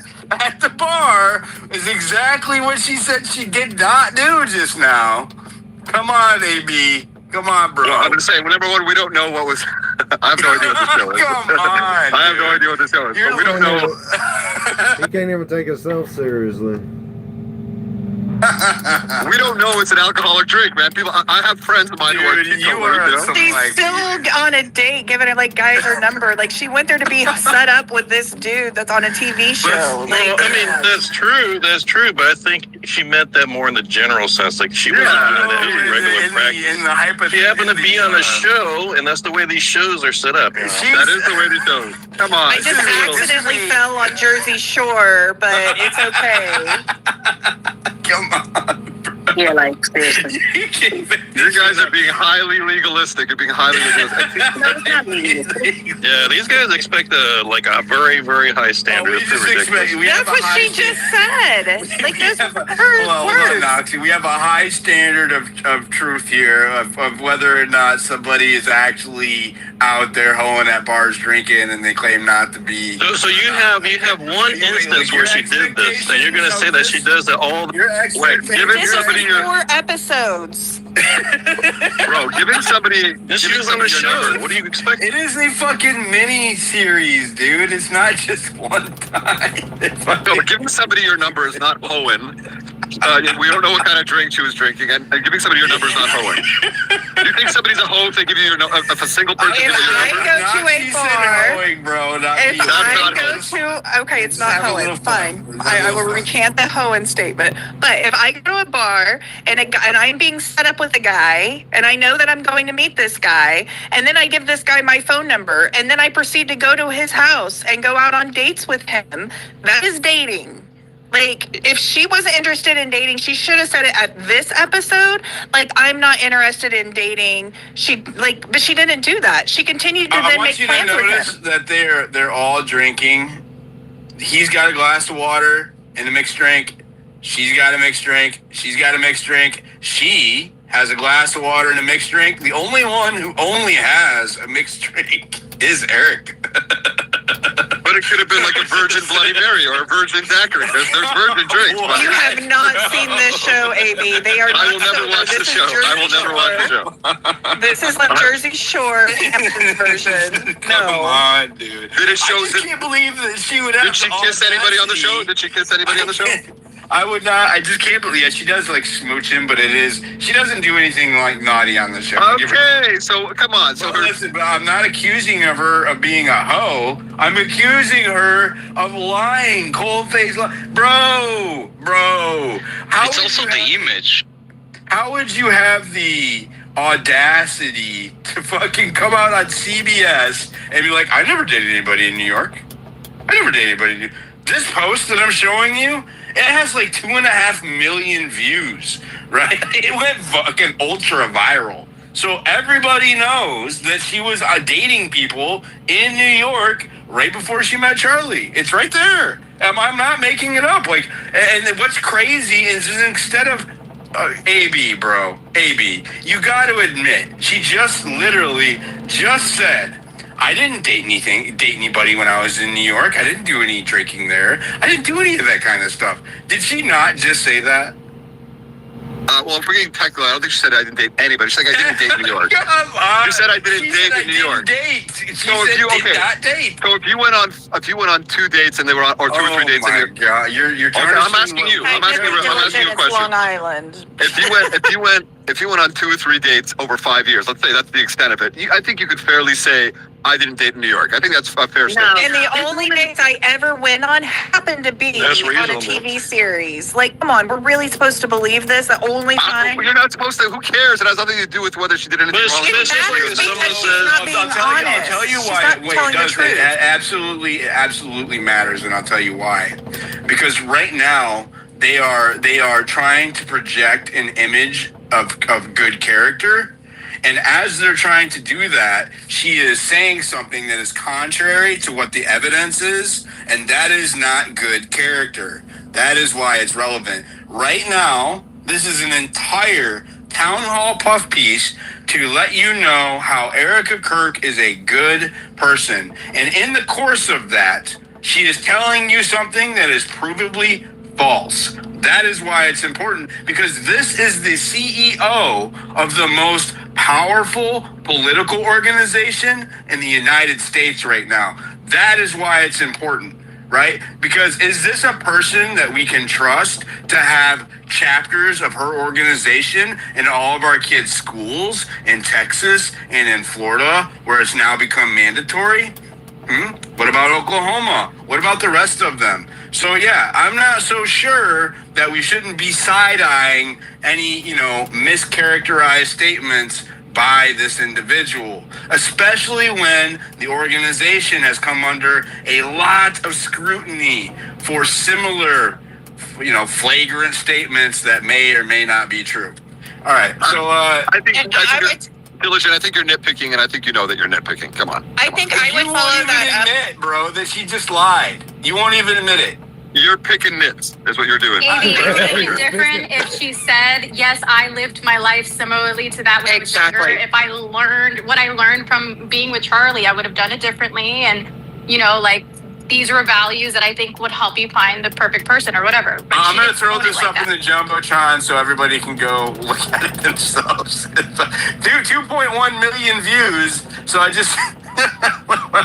That's her mixed drink right in front of her. I wish the sound would work, because there is a... So he just asked her to buy her a drink, and there she is going over to the bar where he gets her a drink. Okay, and then she gives him her number while she's, and then this is a separate date right here. Okay, here is a separate date. Does she still have the rings on? Oh my God! I thought those rings were for her daughters or her kids. No fucking way, bruh. What? I had to come off the. She has the rings on. I can't see it. Hold on. Let's hold on. Buddy, this is a deranged level. This is a deranged level of attention to detail. It really is. It's deranged. Okay. No, baby. She called us. Not. Yeah, they just spoke to it, bro. What are you talking about? Yeah. So it's too low res right here to. Oh no. So that is one of the rings. I can't see it. That's another. Is she wearing one Those rings were because of her kids' names. Bro. The G and the M. Bro. This girl is a liar. She comes on. She goes lecturing. She's a full liar. And look, I'm gonna go. I'm black. I go a little extreme. Yeah, she was a 304. Like everybody has a past. Why are you trying to act like you're so pious? Like, I went to church and found. No, you didn't. Like, crazy liar. Like. That's crazy, dude. Why would you do this? Why would you say you didn't date? I can't confirm the rings. I'm gonna have we're gonna have to go find the original of the show, which I have somewhere on my phone or something, and I'm on my laptop, so I can't do it now. And I'm hosting, so. But you can't tell if those rings. That is definitely one of the rings she wears. I don't know which one it is, because you only get a side profile of it. That's not one of the letterings. That's You not. remember the whole thing with Donald Trump, where he's like, people used to say about him that like you have to take him seriously, but not literally. It's okay to be slightly hyperbolic. No, I'm just saying it's a crazy standard to hold anyone to. That if they barely dated, standard to hold anyone because it's a level of quote unquote honesty, what you're calling it's just normal rhetoric. If somebody barely dated in 5 years, it's okay to say I didn't date while I was in New York City. If somebody was drinking virgin drinks, hour-long expose on her character. What are you talking about? I think she demonstrates great character. 3 provably wrong What? AB, she's on a dating show as a Christian. You said what Christian woman goes on a dating show? Lots of Christian women go on dating shows, unfortunately. Not in the way that she claims to be. She's not. The show never shows her doing anything. Listen to what horrible. she just said. Can you play what she just said about asking her pastor? This clip again and why it is so crazy that we're having.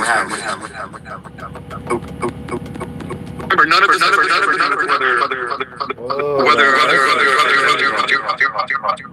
fucking tripping me out. Whoa. It's insane echoing.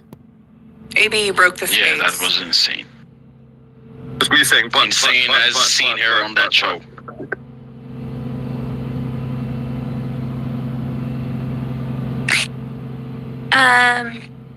Hey guys. Okay, go ahead, Zintani. Diligent, it's really important. Can you check DMs?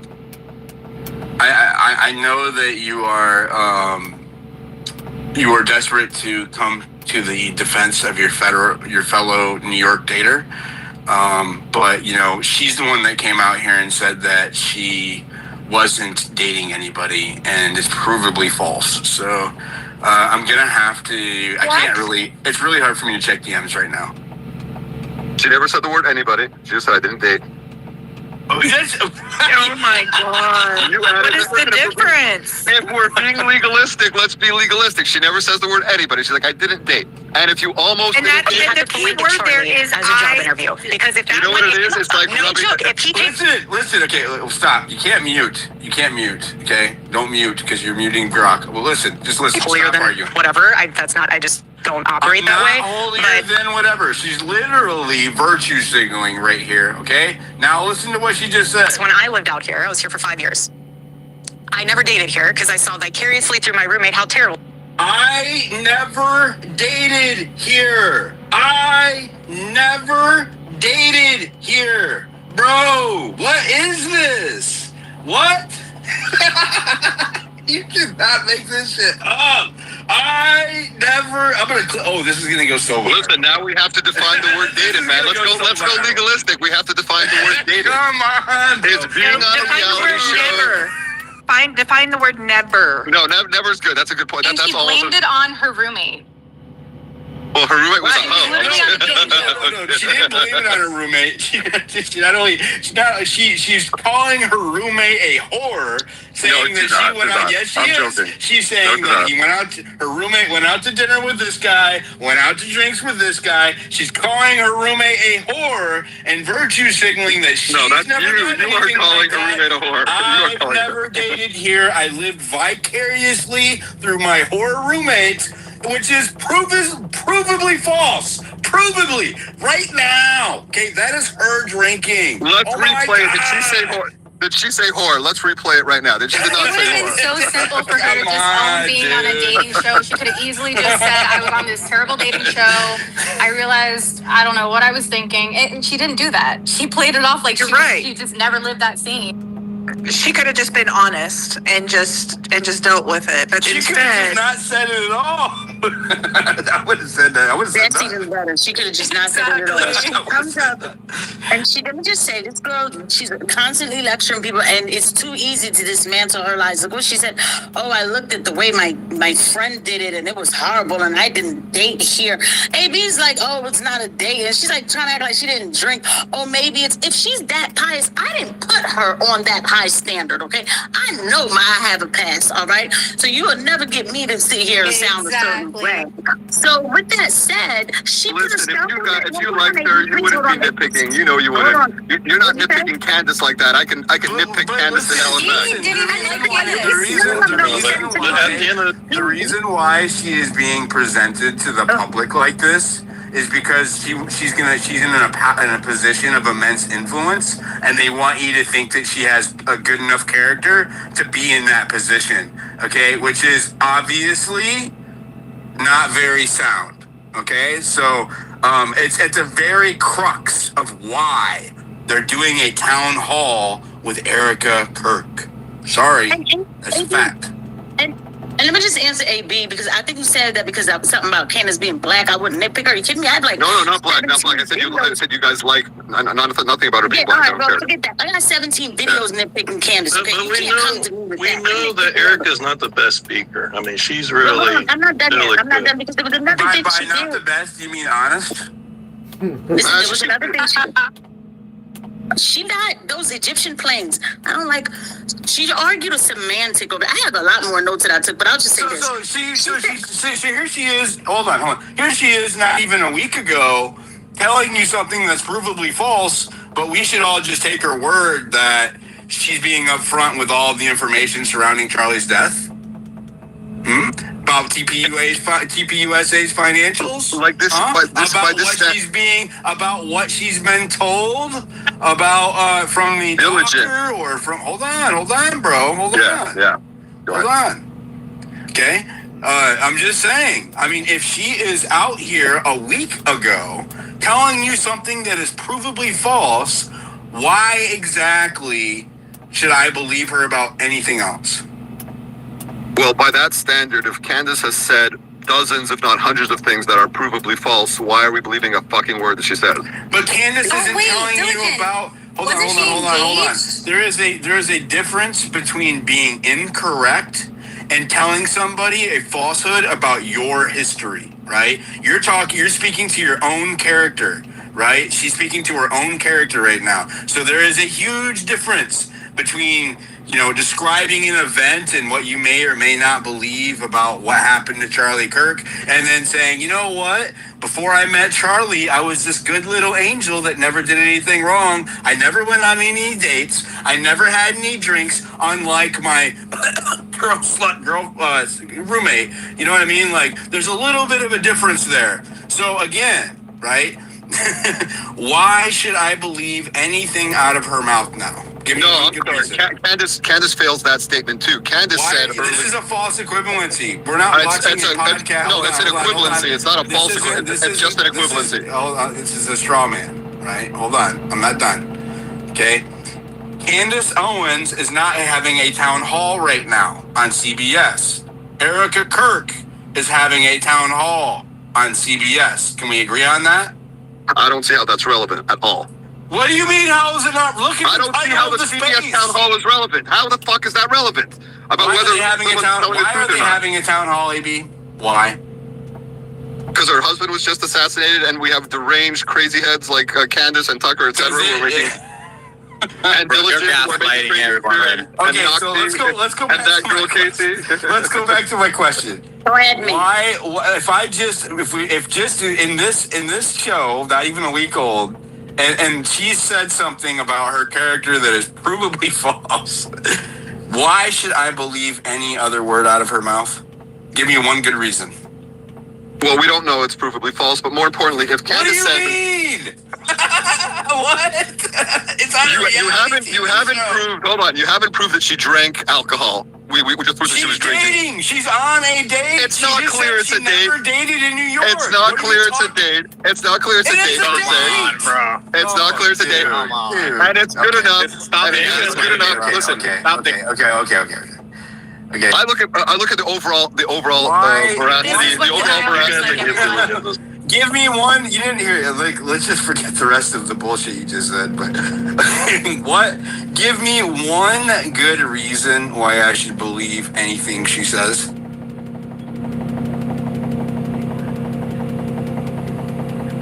Just one. Probably. Because she's a grieving widow. Hold on. We're gonna let AB answer it. Go ahead, AB. It's probably a mute glitch. You should judge every statement by the veracity of that statement, and then you should judge the overall person by whether they're generally an honest person. I think by that standard, she seems to be generally an honest person, and her statements hold up a lot better. I'm guessing that you are not married, because if you judge the women that you might potentially date by that standard, that's got to be a rough go. I'm just saying you got to judge anyone because none of us are perfect, right? So if she's but I am not up here trying to sell myself to you on CBS. That's the difference. Again, the CBS thing is neither here nor there. It has nothing to do with the price of tea. Who cares? So if you're on CBS, who cares? She's literally selling her character on this show. Good, she should. She should. Her character has been assassinated by deranged fucking people. Of course she should sell her character. She just assassinated her own character. What are you talking No, she didn't. At worst, she was slightly. Emphasis on the word slightly hyperbolic. At worst. Maybe. If you went 5 years and you went 5 years, then you only went on a handful of dates. Hold on. Even if you want to consider it a date. Avy, do you really think that she'll be meeting Candace if everything was going well with her PR tour? Honestly. No, I think her PR tour is going. I think she would. I think she would because I think she wants I think she would want to stop what she considers to be. I think she would want to stop anyone would want to stop smears, what she considers to be smears and defamation. Why didn't she address it before December 15th, before one of the biggest streamed thing that would have ruined her business, essentially? Why didn't she address it a long time ago? She gave Candace 24 hours to respond beforehand. And then they said, well, no, too late. And then now, out of nowhere, when everything's going sideways, she's like, oh, okay, well, we can meet, and I'll go to you. Listen, let me just say this real quick because I gotta come back on the server because I can't see the screen. But let me just say, I am gonna give AB a shout out. This is why these people make great lawyers. He doesn't concede at all, and that's fine. I'm not looking for him to concede. The other thing, she said something about the Egyptian planes. Please let us not lose this. Her answer for the Egyptian planes was, well, you could check my flight logs. I was having a baby. The question is not if she was on the Egyptian planes. The question is why were they following her if people want to talk about this Egyptian planes. She argued a semantic that was never asked to her. This girl's nothing but a liar. I took notes, but I want to be able to see the screen, so I just have to watch it from the server. This is a really good space. So this girl's nothing but a liar, but when Candace says there's only 2 people in this world that I can't wait for this post I'm making right now to go so viral. It's going to go so fucking viral. I'm going to put it up in the Jumbotron. I need everybody listening to go share it out. Let's make sure that it goes viral. That people will get to see the real Erika Kirk. And if I could just say, that's not true about this girl. If anything, I've noticed since I've been listening to her for the past, half a year, how open-minded she is to things. She couldn't stand Candace before all of this stuff, but that's completely false. So real quick, Diligent, I was just going to try to tell you, I posted in the pill, Erika Kirk also was working at this time of the dating show at Barbara Corcoran from Shark Tank's real estate company with Leon Horvath, the founder and owner of Nexus Access Group or Network Access Group, NAG. Find that kind of interesting. I don't even need confirmation on that. I posted it in the pill. It's confirmed. Well, by Grok, or you actually have receipts? Actually have receipts, and literally it shows that she's at a showing with Leon, 20 years old, Leon Horvath, in his slipper or loafers. Interesting. The one that's been in Spaces? Yep, the one that owns the Spaces stuff. And they have connections to Utah. His brother, the other co-founder, is a professor at the University of Utah. I want to verify it before I present it as fact. That's interesting, though. Go ahead, Noah. Hey, thank you, Diligent Noxie. Hey, I'm having a good laugh and everything, calling out Erika Kirk in real time with you. But I'm also I didn't hold her out. Is that what you said, calling out or holding out? No, nothing like that. I'm actually kind of terrified because she doesn't strike me as an unintelligent person, and to just go on and brazenly lie like that, coupled with her bringing up several things during her town hall quotes with Barry Weiss, like bringing up the United Healthcare CEO killing. I mean, we all know that TPUSA is captured. Okay, we all have to. Sorry, I haven't been interacting with y'all. I'm working right now, unloading the truck, so I can't talk. But I am listening to the space video. To assume that. We all have to assume that she was given very strict talking points. She knew what questions were going to be asked. We have to acknowledge that this, meeting with Candace Owens is being listened to by the very big club where it can't be a part of, right? They got listening devices that go through walls. They got listening devices in space. So the very big club knows what's going down right now. So the woman that's been tracked by Egyptian airplanes flew out to Candace Owens in a secret meeting to basically tell her that this is it. That's what I'm assuming. But in order for somebody to so brazenly lie on television about their character, we've got to seriously consider that this is the message. They know that this is the message that they want us to take in and not just gobble up, but it's for people like you and I. This is the message. This is how they want us to live. We're captured. We're captured. That's what I'm afraid of. I know it's really tinfoil hat, but we got to consider that Erika is not purposely oops, slipped. No way. There's a lot to unpack there. You guys are so crazy. It's unfucking believable. Don't loop me in. I didn't make any of these listening through wall statements. That's Noah's position. That's definitely not mine. And Noah, there's a lot of speculation in there, but I will say this. Charlie Kirk getting murdered in front of all of us, and then us presenting us with a narrative that is bullshit, provably bullshit, right? It has massive gaping holes in it, and then just expecting you to accept it, I feel like is a message, and I've said this before, the same thing with Epstein, which is this: we will do what the fuck we want, and there's not a thing that you can do about it. That's the message that I take away from it. And they can kill anybody they want, at any time they want, anywhere they want, and it doesn't matter who that person is, and it doesn't matter where they are. And that is what the message that I got away from Charlie Kirk was, and it's sad, but it's true. All right, I want to keep going, but but Diligent, if you don't know who killed Charlie Kirk, and that's what you say, you don't know who killed him, then who is the they that you're referring to? Whoever has the power to obfuscate levels of government, obfuscate through government at that level, right? I don't know. Well, that's people in government. Who is the people that kept it so that only Epstein and his girlfriend were held accountable for the rape of over 1,000 girls? I don't know. I know that happened, right? I know that happened. There are certain things that I can prove, but I don't know who they are. I say they in a vague, general sense. I don't know who that is. The same way that I don't know who killed Charlie Kirk. So if I say they, it's whoever killed Charlie Kirk. But you don't have, okay, but that's a separate case. You don't have evidence that Epstein raped 1,000 girls. You have evidence that Epstein had... The DOJ is the one that said that Epstein raped. You have evidence, and the DOJ has evidence that Epstein had disgusting pedophile photos, which is gross and illegal and wrong. The DOJ's last statement on how many victims there were was over 1,000. Take that up with them. Because they were saying victim. When you're if you're an underage person and your photo is CISA material, right? So you are a victim. I'm not going to argue the semantics of this. This is provable, okay? And I'm not going to argue the semantics of it. Where are you going with this, by the way? I don't want wherever he's going with it is somewhere I don't want to go. All right, so you're saying a lot of things that are not backed up by any evidence, like over and over these. Dude, the DOJ memo was released in July. Read it for yourself. Anybody who's listening, please go look at it yourself. Okay. All right.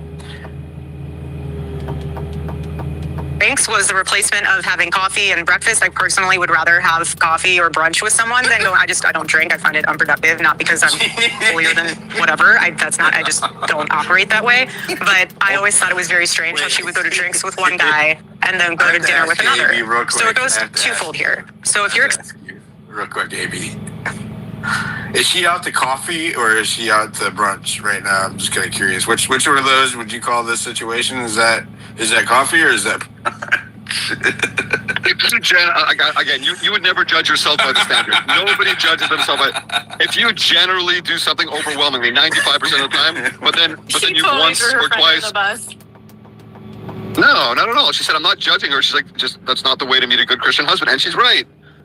She's right. What do you want to think? She's right about what she How about a said. dating show? Do you think she thought that was a good way to meet a Christian husband? No, and she didn't meet her husband that way. You're right. No, but she Do you think wouldn't that's the deny. reason why she went on? Because she thought at the time that she was going to meet her Christian husband? I think she was probably. I mean, I have no idea, but I think she was probably desperate at the time to meet a good man or have some fun. Who knows? Let it play some more diligent. It gets better. Yeah, let's go. Expecting to marry someone that I was blessed with, like a Charlie, you have to be the type of woman that will attract a Charlie. Are you going to church? Are you going to Bible study? Did you tell your pastor that you are ready for the Lord to bring into your life the man that you've been praying for? You yourself need to be prepared for that man, and only you will know how to do that. Does that mean staying out and going out with the girls? I'm not saying you sit on your couch and all of a sudden he's going to knock on your door and be like, honey, let's rendezvous. Like, that's not how it happens. It's not. Granted, my situation was a little different. I went to it. You went to a job, literally. So this is how good the Lord is. He knew that because I was not dating in New York City, he knew that in order for me to know that that was my man, he had to blanket Charlie. She just said it again.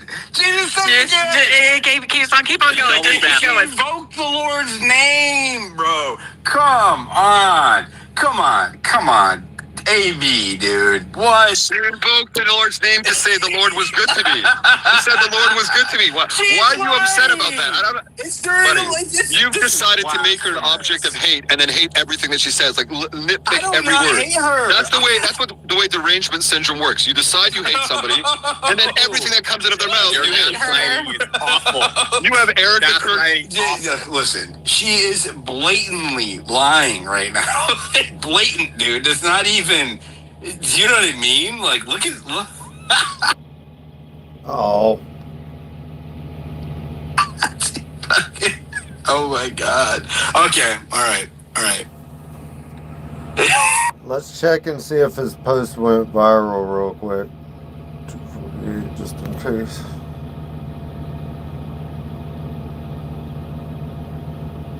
No, I wouldn't call that. Oh, that's diligent reposting Project Constitution. How many did he have on this so far? Yeah, that's not viral. It ain't went viral yet. I would like it though. I can't believe this shit. It's crazy. I'd be like, I am so sorry. Thank you, but no, we're not doing this. That was my mindset. I'm not. Tell your pastor that you are ready for the Lord to bring into your life the man that you've been praying for. You yourself need to be prepared for that man, and only you will know how to do that. Does that mean staying out and going out with the girls? I'm not saying you sit on your couch and all of a sudden he's going to knock on your door and be like, honey, let's rendezvous. Like, that's not how it happens. It's not. Granted, my situation was a little different. I went to it. You went to a job, literally. So this is how good the Lord is. He knew that because I was not dating in New York City. How dare she say the Lord is good? How dare she say the Lord is good? What a terrible person. She said the Lord is good. It's a good message. She's just being disingenuous. That's all. Just check the purple pill, and I put the statement that the DOJ made about Epstein and how many people he molested. Thank you. All right.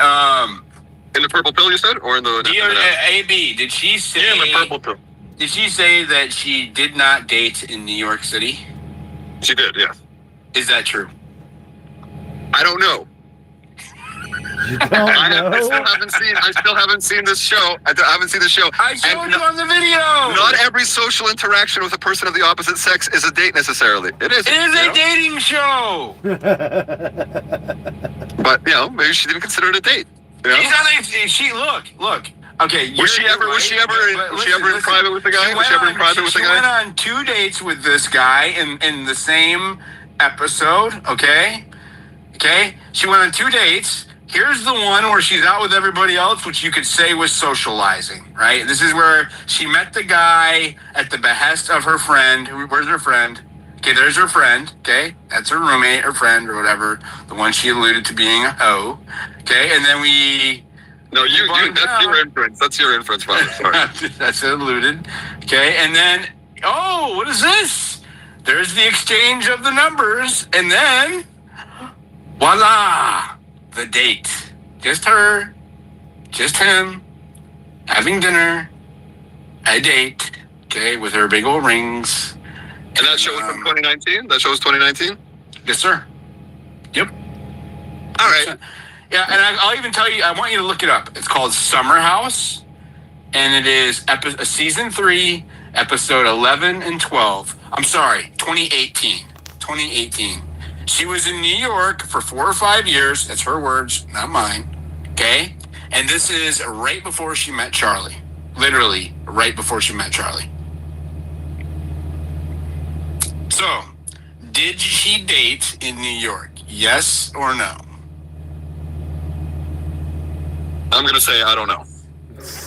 And that is why people listen to Candace, because they have enough common sense to say, yes, that was a date. Whenever you are so disingenuous that you can't even admit, whenever you are proved without a doubt, and you still say, I don't know, or maybe, that is why we don't believe this bullshit narrative. That is why we think they're full of shit. And it is because everything that you say now, people are going to second guess, because you can't admit something as simple as that right there. It discredits everything else you say.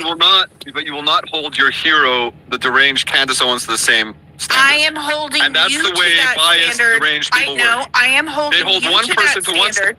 I am holding you to that standard because you are the one up on this stage having this conversation with us, and you have the ability right now to say, okay, in that case, yes, it appears to be that way. But you can't do that. Instead, you're like, no, I don't know. I said I don't know. I don't know. I'm not going to say I know something that I don't know. But we do know. Like, what more evidence do we need? And that is what makes the narrative that you are trying to share disingenuous, and why people aren't believing you. I think lots of people are believing people on both sides. But it's just an example of something that is provably false, trying to be force-fed down the to the public, and they're not buying it. And this isn't Candace's fault. You can keep talking about Candace, but we're not talking about Candace here. We're talking about Erika Kirk, okay? And the fact of the matter is that it's not believable, and it's not Candace's fault that it's not believable, okay? It's Erika Kirk's fault. She could have said something different. It is absolutely Candace's fault. It is the fault of the person making the accusations, not the person who's being accused. Sorry. It is saying that she's being dishonest. Not Candace. Where's Candace in here? Candace never. Wait, hold on. AB, is Candace in the room with us now? Is Candace in the room with us now, AB? No, but she's the most prominent one making the. Is there anybody still in here with me? I haven't seen the chat going crazy in a while. Like, is this all bots that are left listening? Or are y'all still with me? If y'all ain't still with me, I'm going to cut off the live stream. The accusation against USA and Erika Kirk. But she hasn't discussed this. She hasn't discussed the Summer House thing. That's us right now. We're discussing it. Subset. Now you're the one being disingenuous. I'm being disingenuous, and that's why nobody believes you. There's a lot of background. Do you understand that the people that were diving into Erika Kirk were not Candace Owens? Do you even watch Candace Owens' content? All right, I'll keep it going. We got at least 2 real motherfuckers here. You understand that they were commenting on her videos day after day, trying to get her to talk about these evidential videos that people were putting together on Erika Kirk's character, and Candace did not talk about it at all, not until this past week. So I don't know what you mean. People made their own assumptions on Erika because she was being sketchy. You have to stop blaming people. Like, we have our own discernment, man. I mean, at the end of the day, Erika is not a good snake. It's a straw man, right? So it's easier to blame this all on Candace because Candace is fallible and the truth is not. So if you rest all of this on Candace's shoulders and they can somehow, get Candace canceled or shut her up or whatever, then all of a sudden they think that this is going to magically end. What they don't realize that this is a decentralized movement of the people for the truth. And no matter how much you try to spin it, no matter how much you try to deny it, just like the text messages before he died, the same thing's happening here with Erika Kirk, which is you try to present the truth as something else, and nobody's buying it, and you have nobody but to blame but yourself. That goes for Erika Kirk, that goes for TPUSA, and that goes for all of the people out there trying to shill a narrative that does not pass under scrutiny. Let's continue. Right. Everyone who agrees with you is a brave truth teller. Everyone who disagrees with you is shilling a narrative. All right. That's the way every biased person in the world thinks. I was saying a generalized statement there. And it's not everybody. The idea that fewer. So no one's saying Candace is responsible for all of it, right? That's rhetorical. You did say that. You just said that. No, I said all, or emphasis on the word all. But I'm definitely saying that it's dishonest. It's a lie. You don't believe it to say that if it wasn't for the big podcasters in Podcastistan in Crazy Town, this is my words, not yours. If it wasn't for those big podcasters, that the volume of shit talk about them would be much, much, much, much, much lower. If you don't acknowledge that, then you're lying. Then you're lying right now. Do you acknowledge that? Whether you think it's true or not independently. If it wasn't for Candace, it's a subjective assertion.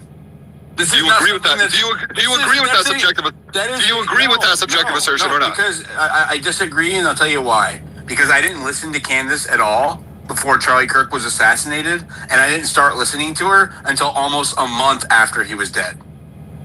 And I was the reason why I listened to her is because she was dropping evidence related to the investigation. And the reason why I was paying attention for evidence of the investigation is because I already did not believe what I was being told. Hey, put yourself out of it. Yeah, that makes sense. Put yourself out of it. You don't agree with the, I think, fact that high-profile media figures, whether they work for mainstream media, that's not a fact. What you're saying is not a fact. I believe it's a fact. I'm asking you a question. Do you agree with the opinion? Okay, facts are facts because for the purpose of this discussion, I'll say opinion. Do you agree with the opinion? I think it's a fact. I think it's been proven in studies, but that high-profile media organizations or individuals, again, whether it's CBS News or whether it's Erika Kirk or whether it's Candace Owens, can have an effect on many people's opinion, can change many people's opinion, can sway many people's opinion. Do you agree with that opinion or not? Yeah, I agree. She's never provoked her opinion. She's brought. Can I hear Diligent's answer? Can you say it in like a shorter? Can you re-summarize it? Do you agree with the opinion, which I think is a fact, but do you agree with the opinion that high-profile, influential media organizations like CBS News or Barry, or influencers like Candace Owens, who have millions and millions of followers, can affect many people's and can sway many people's opinion, even if not yours? Well, I mean, the word influencer suggests that they can influence mass people. So you do agree with that? So that's what I'm saying. So yes, therefore I can blame Candace Owens disproportionately for what I consider to be disgusting and evil lies that she's spread, insinuating that Charlie's best friend and wife.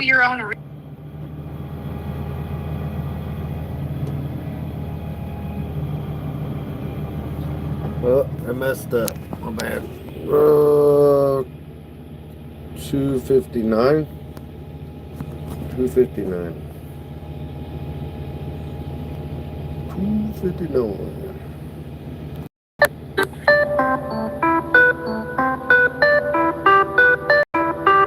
The whole. If people want to producing, so that means he's coming from a researcher kind of mindset, which is most of us in these spaces. So it's kind of a silly argument that you're making. Nobody's wanting to believe Candace because they just solely like Candace. It's because of I didn't watch Candace at all before Charlie Kirk was assassinated. Not at all, ever. Should have kept it that way. It would have been help. It would have been out there. Maybe a quick question. Has everything that Candace said a lie or no? Everything. I'm talking about everything. This Candace thing is a straw man. I don't want to keep doing it. It is a way to avoid the topic, which is Erika Kirk, right? That is why they've been focusing on Candace, is because it's a straw man and it's an effective one.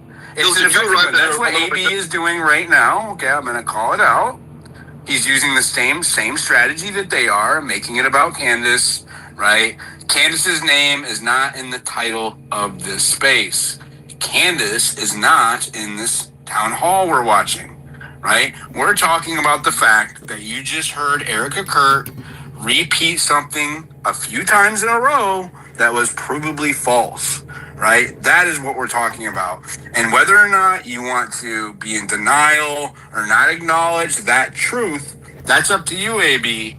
But remember, there's 1,000 people in here watching you not acknowledge that simple truth that is obvious to every single person in the room. So that's up to you. But again, this is why what Candace is doing is so popular. Not because everybody just wants to watch Candace and she's a cult figure. It's because she is acknowledging what is clearly visible to everyone else in the room. Instead of trying to gaslight them into not acknowledging it, instead of trying to tell them that blue is red, instead of trying to say 2 + 2 is 5, she says no. 2 + 2 is 4, and I can see it too.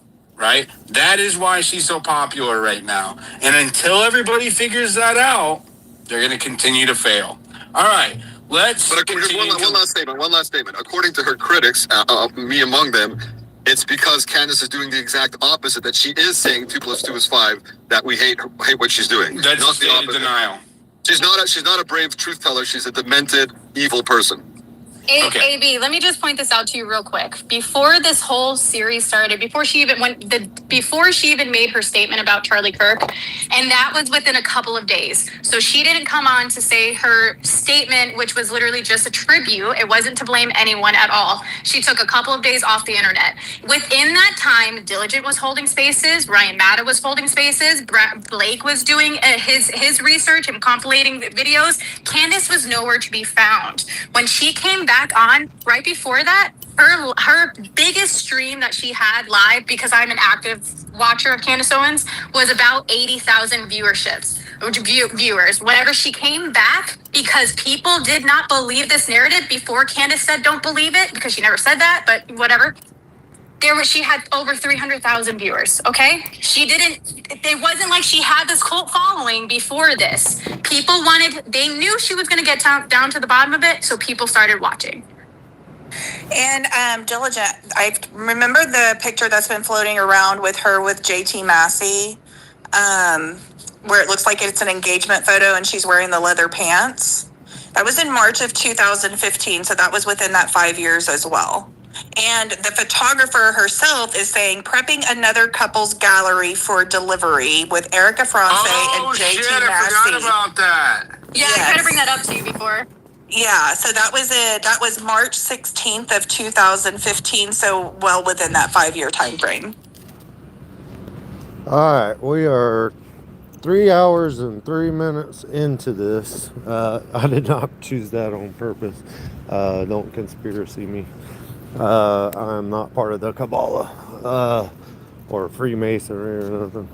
I gotta walk in somewhere and go grab me something to eat, and so I can't keep screaming. This is again Diligent Denizon space on X. It's called Erika Kirk Town Hall Live Review, whatever, all that you see right there. This is his profile at Diligent Denizon. If you want to watch the rest of it, just go scroll down, click on the purple thing. It's not the after space one, that's for his subscribers only. Click on that and go 3 hours and 3 minutes into it, and that's where you can pick it up. Alright, I really appreciate y'all hanging out with me. Please like and subscribe, and y'all have a great day.